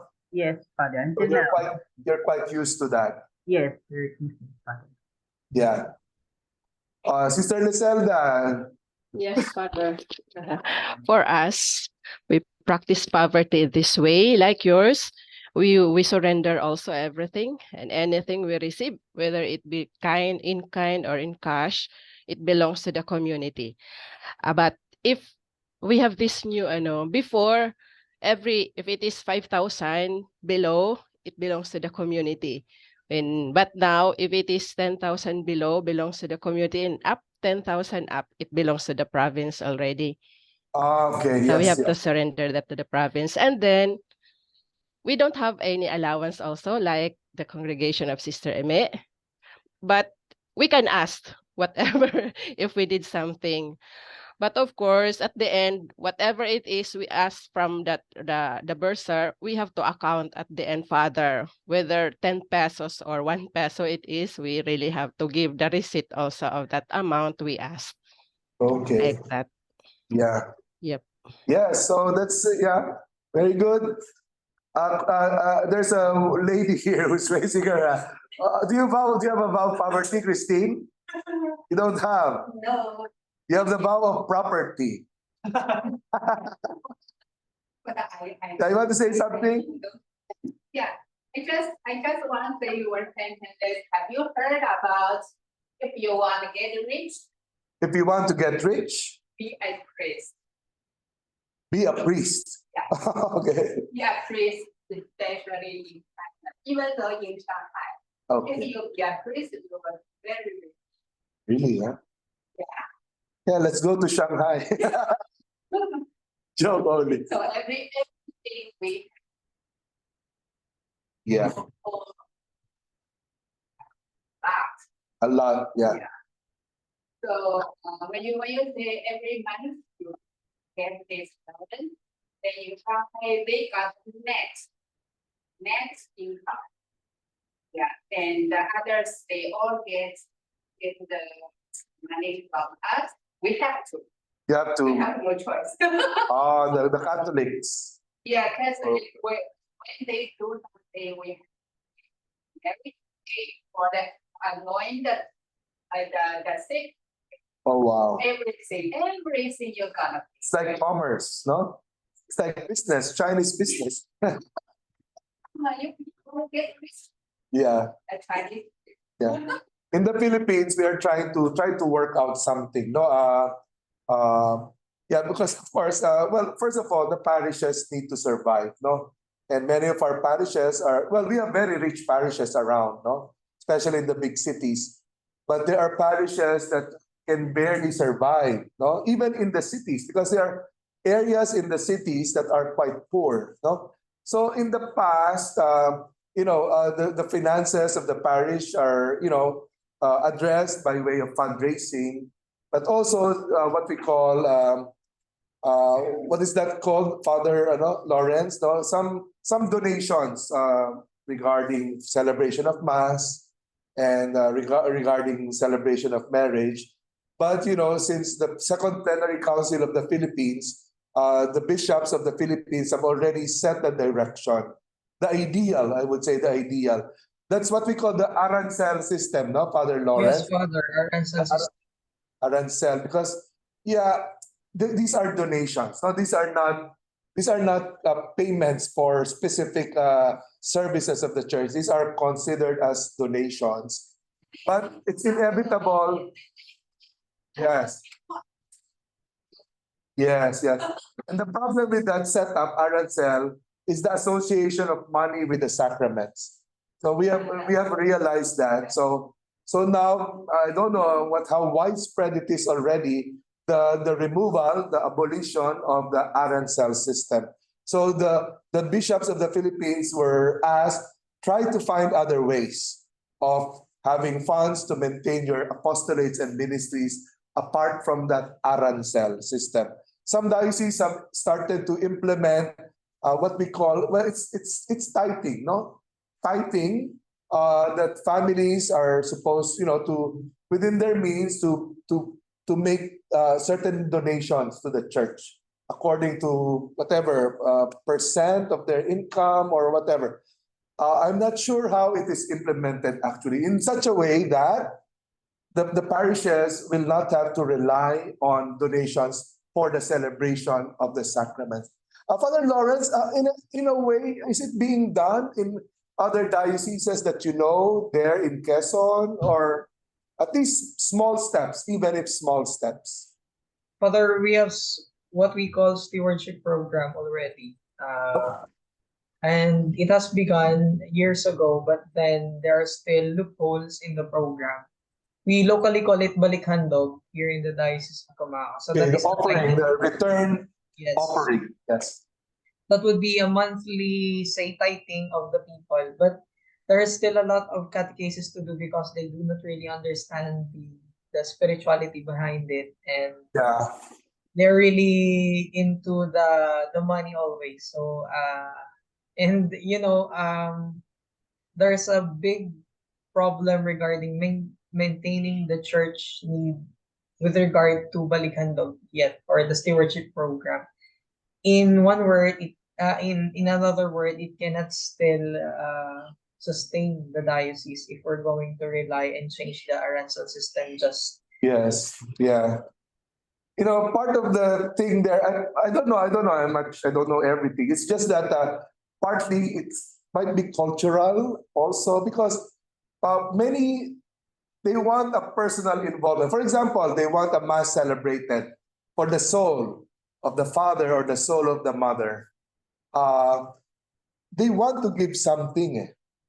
I don't know, and they're happy. They're happy doing it, putting money in the envelope, giving it to the chapel so that the mass will be celebrated.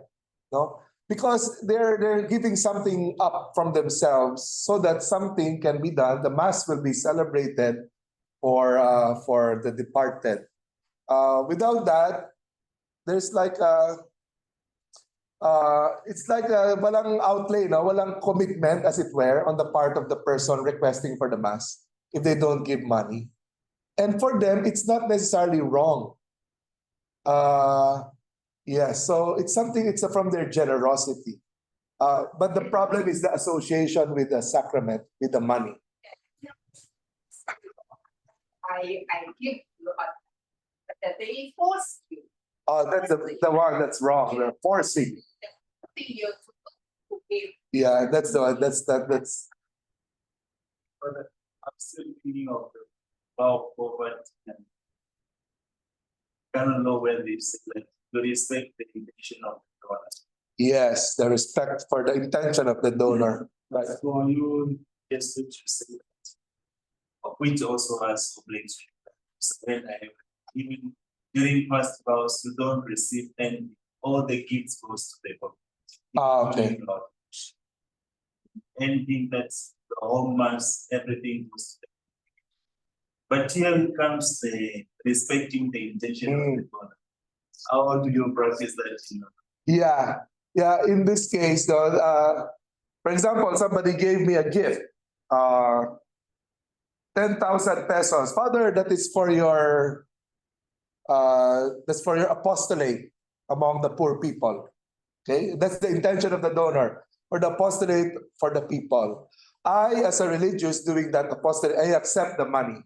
Okay, what can be done is this: I have to talk to my superior. Father, I received 10,000 pesos with this intention for my apostolate. Okay, it's fine if he says, okay, yes, you may use that for your apostolate, so no problem.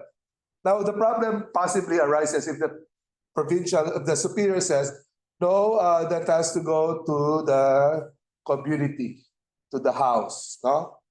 Okay, now in that case,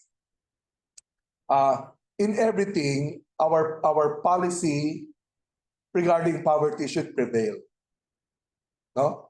Our life as religious cannot be diverted by the reasoning of the intention of the donor. So what we have to do is to talk to the donor. No? Talk to the donor.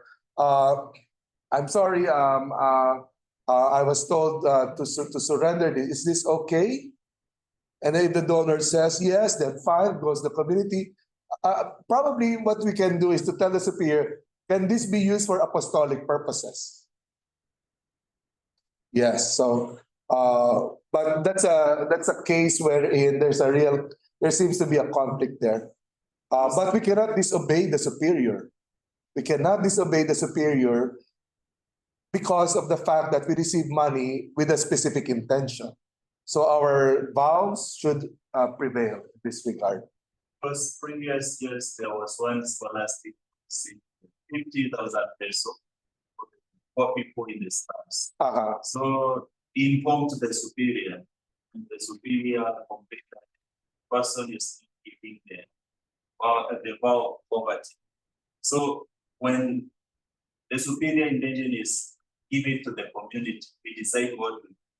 But the donor says that buy things, give to the poor, take pictures, send to me. So you see, like the donor started to not to trust the guy anymore. So the donor said, if the superior is not willing to do that, return money to me. Yes. So Did you return the money to the? they had to return because it was like conflict. Yeah, there in this case actually. Now, there has to be some resolution to this, no? Because we have to kind of acknowledge the generosity of people. At the same time, we cannot be too rigid in our way of life because in the end, the poor people will benefit. There has to be some resolution, no? Like I know in our community, in the society, we have Jesuits. Some are older, some are young already. Still, they receive donations, no, for specific intentions. Now, what our provincial does is this, no? Okay, for example, scholarships. I know a Jesuit who has a fund for scholarships. In dialogue with the provincial allowed this person to maintain an account for scholarships. But that account is not his own personal account. It has to be the rector. The rector, the local superior, has to be a signatory, so that the rector will be able to monitor, the management of these funds. So in that case, one cannot be too rigid, and by being too rigid, then we deny poor people of possible benefactors or services. No? As long as the poverty of the individual is safeguarded, why not? No? Okay. Yes, Christine, before we proceed. Yeah.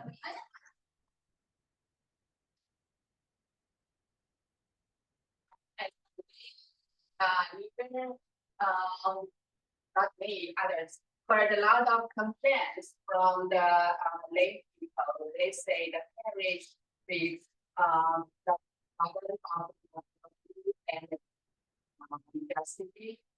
So how to address the situation. Yeah, it can apply in China, it also applies here in the Philippines. If the parishioners, for example, know,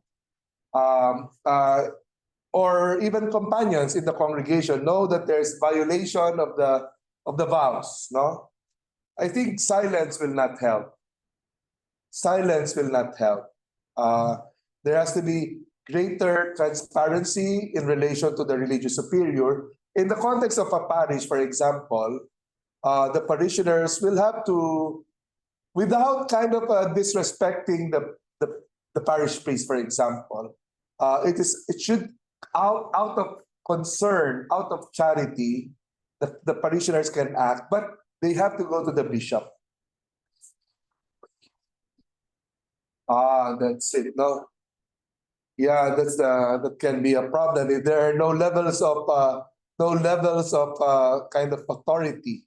You don't know now where to go if there's a problem. No.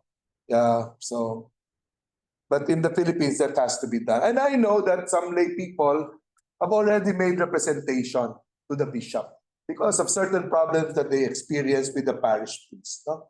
But it should not be confrontational. Confrontation will not help.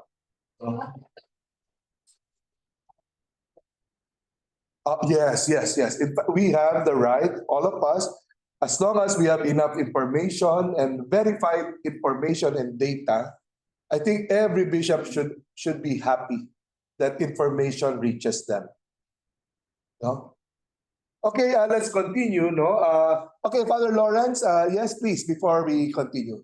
Father, I just want to say something about what Miss Christine said. Well, Yes.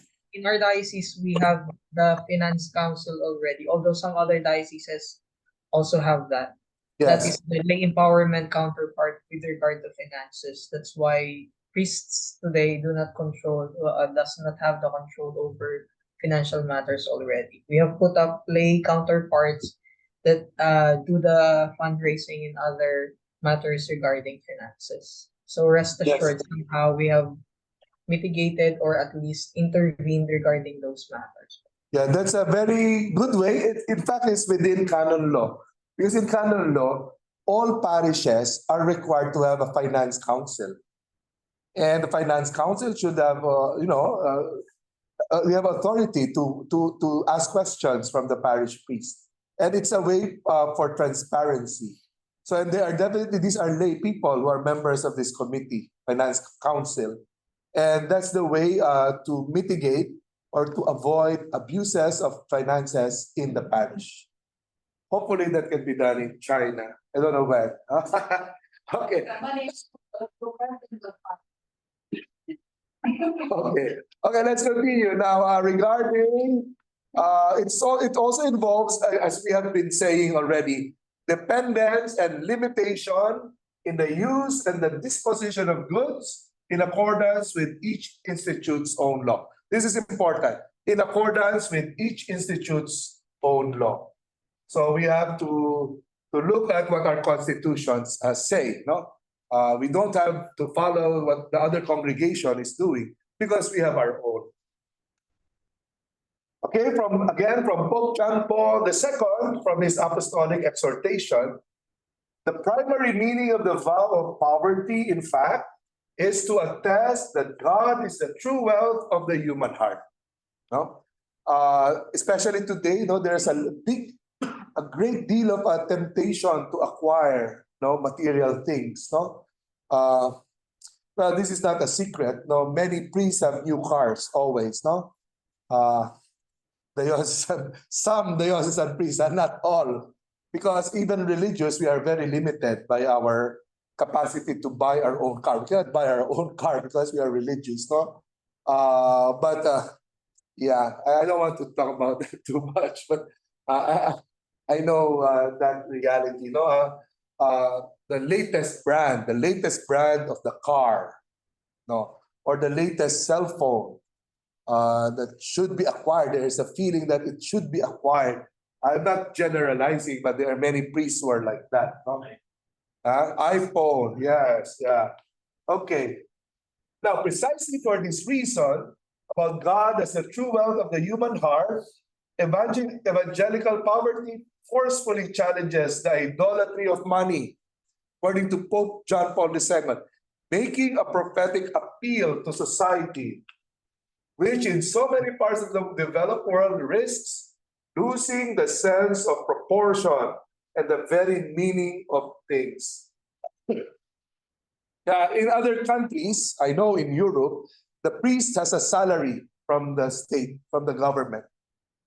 For example, in Belgium, because I know there was a priest there more than 10 years ago, the Filipino priest was there, but now he is incardinated in the archdiocese in Brussels, and I know that they have a salary, and it is not a small salary. It's like a salary I could imagine of a government worker in Europe, which is substantial, really. Again, that's good. That's good enough for him, but there's always the temptation of that. Being focused on material things. Now, obedience, Canon 601, the Evangelical Counsel of Obedience, undertaken in the spirit of faith and love, in the following of Christ, was obedient unto death, obliges the submission of one's will to the lawful superiors. These lawful superiors act in the place of God when they give commands that are in accordance with each institute's own constitutions. Yeah, for some, this is the more difficult vow. For some, the fact of, they have, it's very easy to be obedient while you're on formation. You agree? Because you have no other choice but to obey. If you don't obey, then goodbye. Goodbye. No, but once you become a priest, and then you are in the ministry for a number of years, the natural human tendency is to be independent. No, I'm now a priest. I now have a doctorate, etc. So then sometimes if we are not careful, then we become proud, or we become self-entitled. But still, we have to submit to the authority of our religious superiors. No?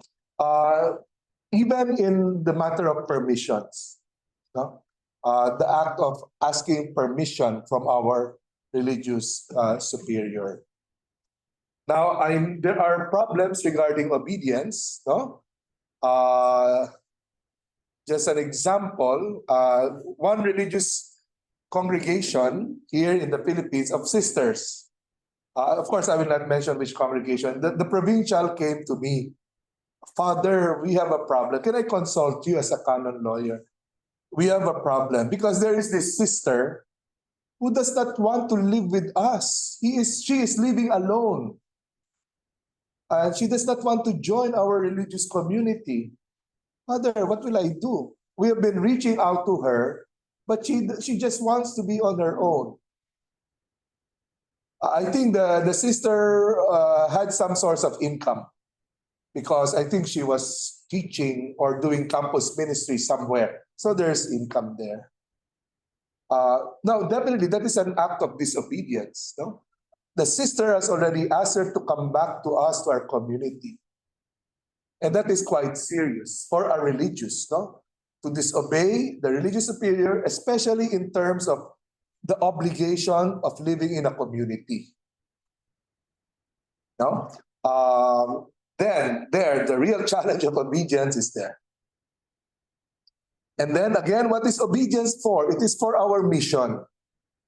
It is for our fruitfulness, as I was mentioning. How can we be effective in our apostolate, in our mission, when we don't obey our superior? We go on our own way. We don't obey our provincial. You know, in some religious congregations, I was talking to one. This is a congregation, a very young, new congregation of men. So this priest comes to me, Father, I have a problem. We had we had a provincial chapter. We had an election. Now the person who was elected, before election, they were divided.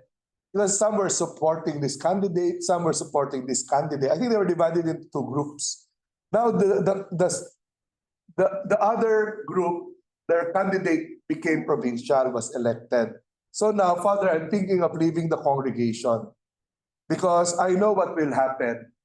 We will be given assignments that are, the more difficult, or the assignments with less income, something like that.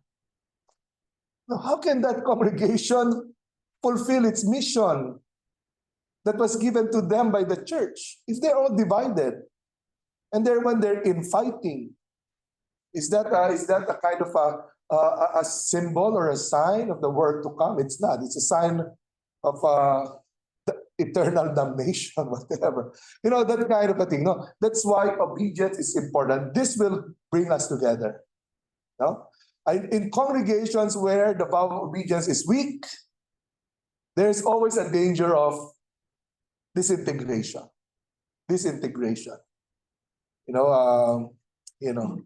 And yet, on the other hand, if we are of a strong sense, when I say strong sense of obedience, I don't mean that the superior will be dictatorial. That's not what it means to have a strong sense or spirit of obedience in the congregation. It's not about a superior becoming a dictator.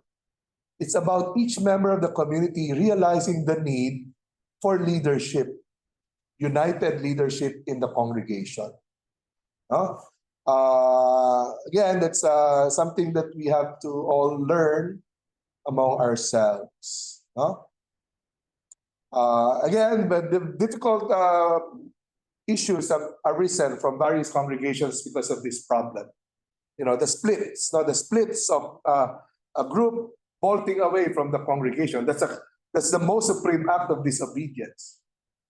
And we all know what has happened in other congregations. We know what happened to the CICMs. That's not a secret, so it's something that's public already, no? You know what happened with the CICMs? There was a breakaway group from them. It happened around 15 years ago. It was quite a long time ago. The Missionaries of Jesus. No? Yeah, it's not secret. I'm not divulging. It's common knowledge. And what I heard now is that the missionaries of Jesus, there was another group that bolted away from them. And they're called the missionary disciples of Jesus. Where will this end? When will this end? So all those kind of problems about obedience. No? One wants to be the superior. One wants to be the provincial. I will not obey you. I will establish my own. Sorry, parang I'm ranting, no? Any issue, any sharing about this matter? I hope this will not happen to our congregations. By virtue of our obedience in our service of God, we have to be focused on our service of God. Do not allow infighting in our congregations. Sister Imet, please, you have something to share. I just remembered, Father, one time we attended an ordination, and the provincial was saying something, and then he was joking, like, Bishop, when they are not yet priests, no, they obey the superiors. But when they become priests, they only obey God. the people were laughing because then we asked the truth that you were saying, Father, that we start to become so independent and already the more in the religious life or in the priesthood, the tendency. You know, one thing now it just came to me. Sorry, I forgot about it. We will become obedient as individuals and as a congregation if we have an authentic life of prayer. Prayer life. If we have that spirituality that we really live out in our congregation, there is really no way but to really be obedient. To be obedient. Because when we have a spirituality that is truly authentic, a true personal relationship with the Lord Jesus. No? First of all, we would like to be obedient to the Lord. No? It's the primary way of showing our love for Him, to be obedient to His call. And that obedience to the Lord's call is concretized in our obedience to our superiors. It's not so much in the good things that I can do. It is how I submit myself to the superior, making myself available for the mission.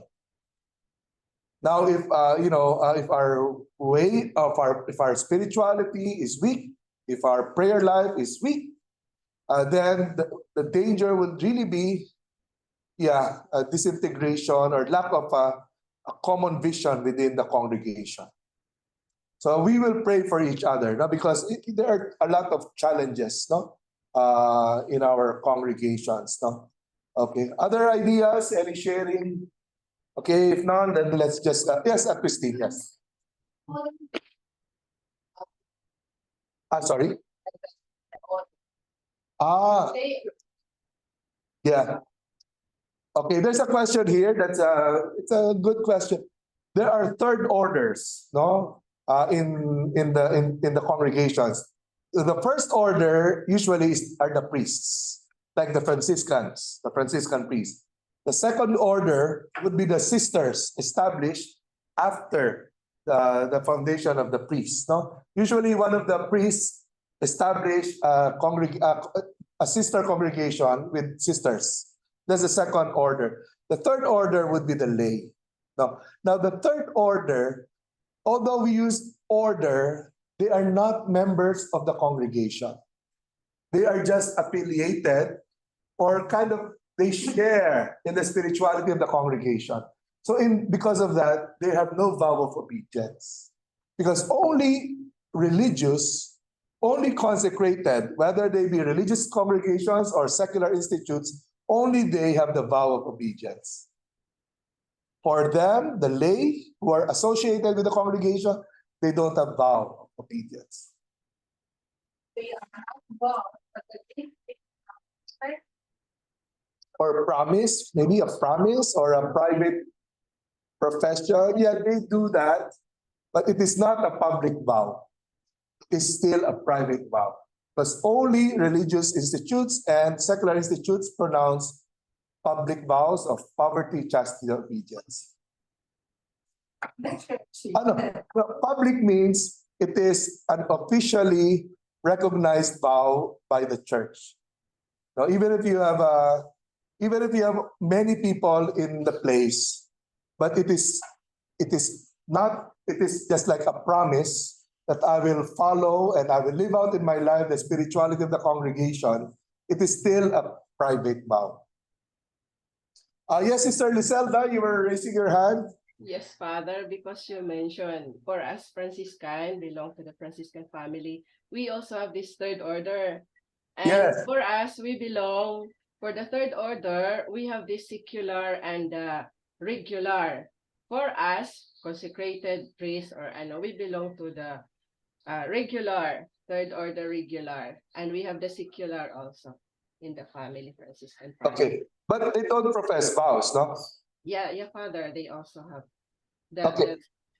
even I think if I'm not mistaken, Cardinal Sin was part of the Franciscan third order.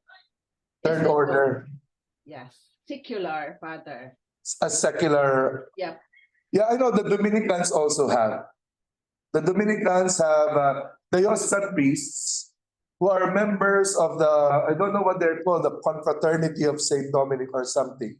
But the thing there, it is a devotional vow because the provincial of the Dominicans cannot send this diocesan priest on mission because the diocesan priest is under the bishop. You cannot have two people governing you.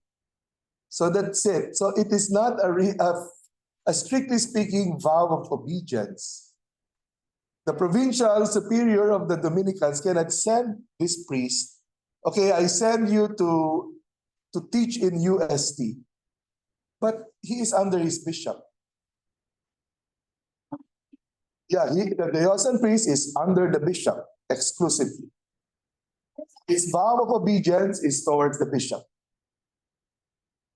So if ever there is some promise that's made in a third order, it is not a public vow of obedience. He does not become a member of the congregation in a full way, in the same way that the Dominicans are members of the congregation.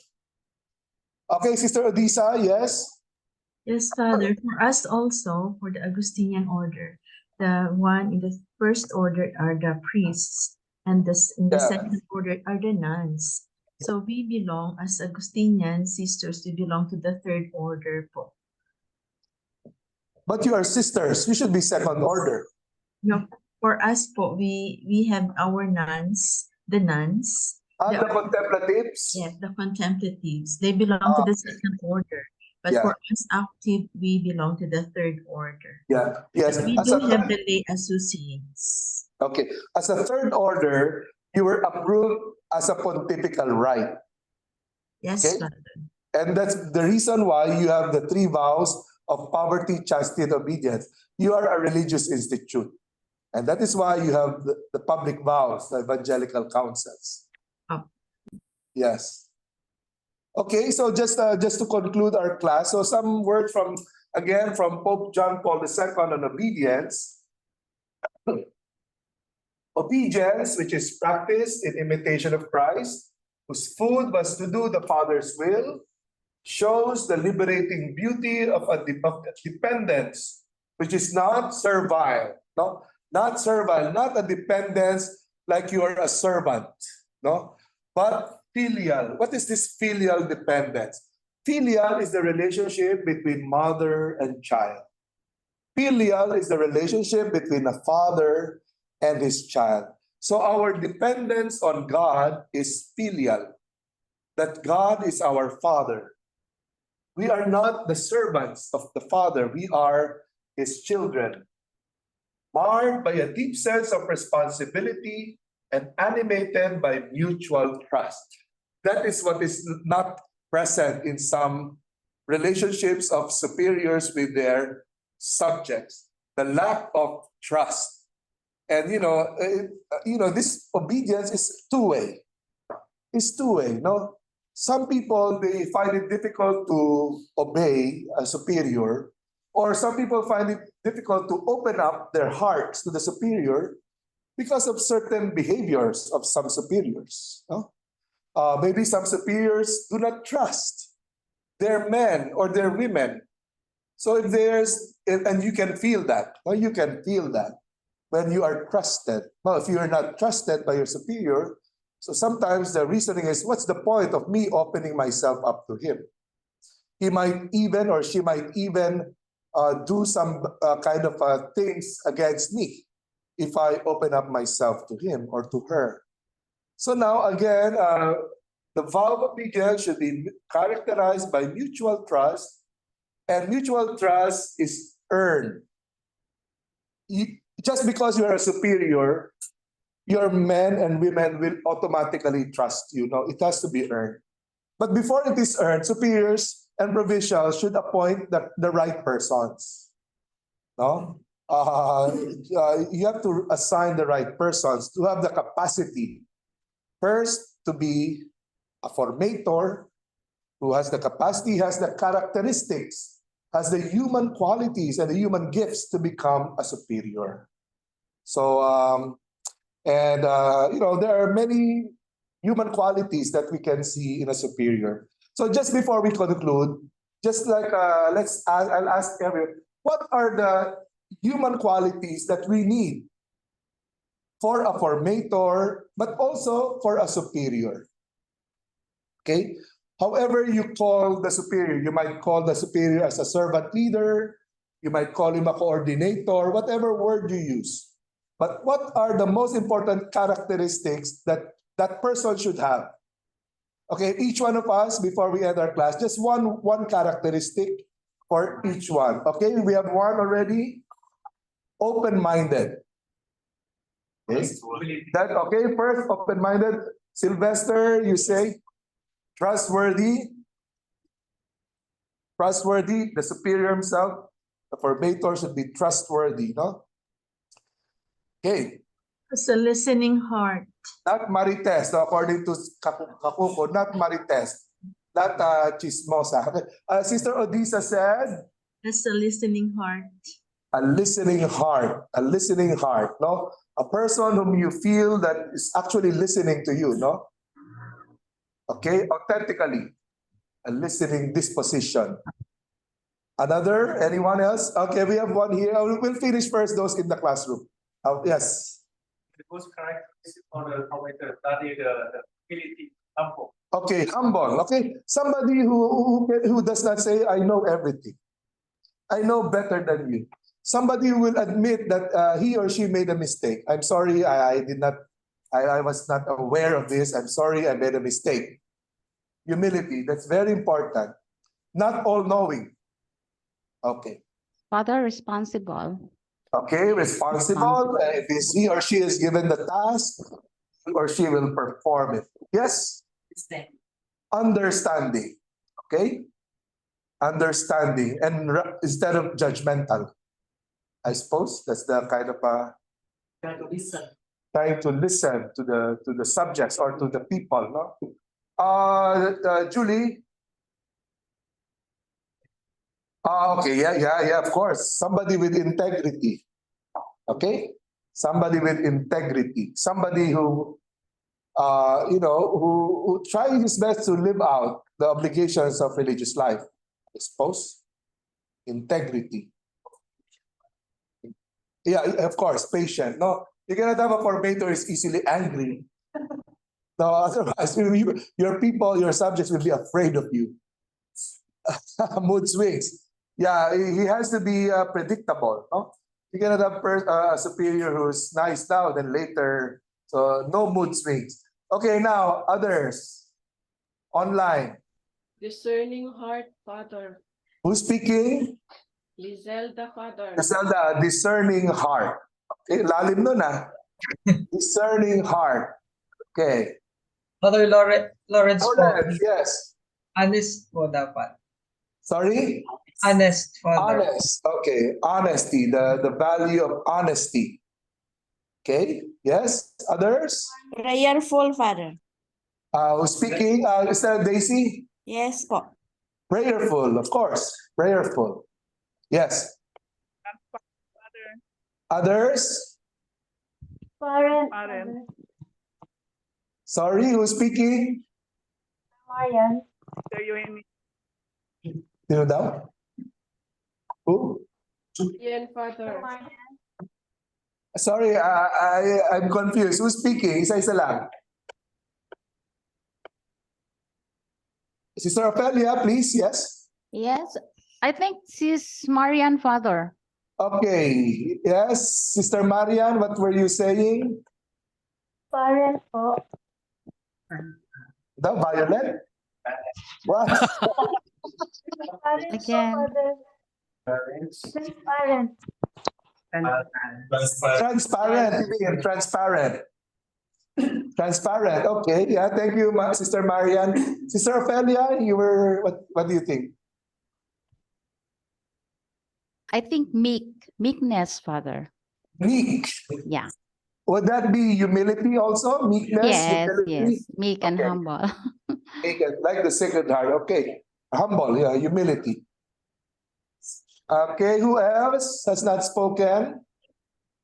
I would The also full say Father. understanding, Father. I would also say Understanding. understanding and joyful. Who's that? Who's just spoke? Sister Here, Iman. Father. That's Sister Yes. Iman. Okay. Thank you. Okay. Anyone else? Grateful also, Father. Grateful. Grateful. Yeah. Mapapasalamat, no? With Papa. thanksgiving. Yes. I think also further straightforward in terms of Okay. Here's an addition. Straightforward in making a decision. Instead of a superior who does not make decisions, no? Okay. Decisive. You know, a superior who is decisive. But in the right way, no? Not just making immediate decisions. With decisions that have been discerned about. Okay, Father Serge, are you there? Anyone? Serge? Yep. Assertive, Father. Assertive. Okay. Yeah, in some context, you need to be assertive. Because if you're not assertive meaning you kind of no, you have something to say or to do, and you have to do it. That's to be assertive, rather than be controlled by the situations. No? Okay, no more? Father, I Sister? think one more. I Yes. think firmness, Father. Firmness, yes, to be firm in our decisions that we have to make, to be firm. Okay, yes, of course, the wisdom. Yes. Yeah. Okay. Loving, yeah, of course. Loving, we have to show our love and concern for our foremans and to members of our community if we are a superior. Okay, so that's all. So, Spirit. as anyone, Sister Nena. With missionary spirit, Father. Okay, yes, yeah, with the missionary spirit.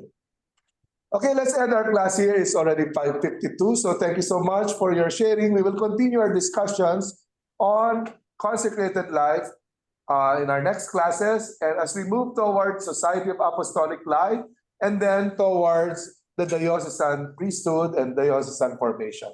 So, okay, so we will gradually we will go there. Okay, let's end our class in the name of the Father and of the Son and of the Holy Spirit. Amen. Glory be to the Father and to the Son and to the Holy Spirit, as it was in the beginning, is now, and ever shall be, world without end. Amen. In the name of the Father and of the Son and of the Holy Spirit. Amen. Okay, see you next week. Thank you. Thank you, Father. See you next week.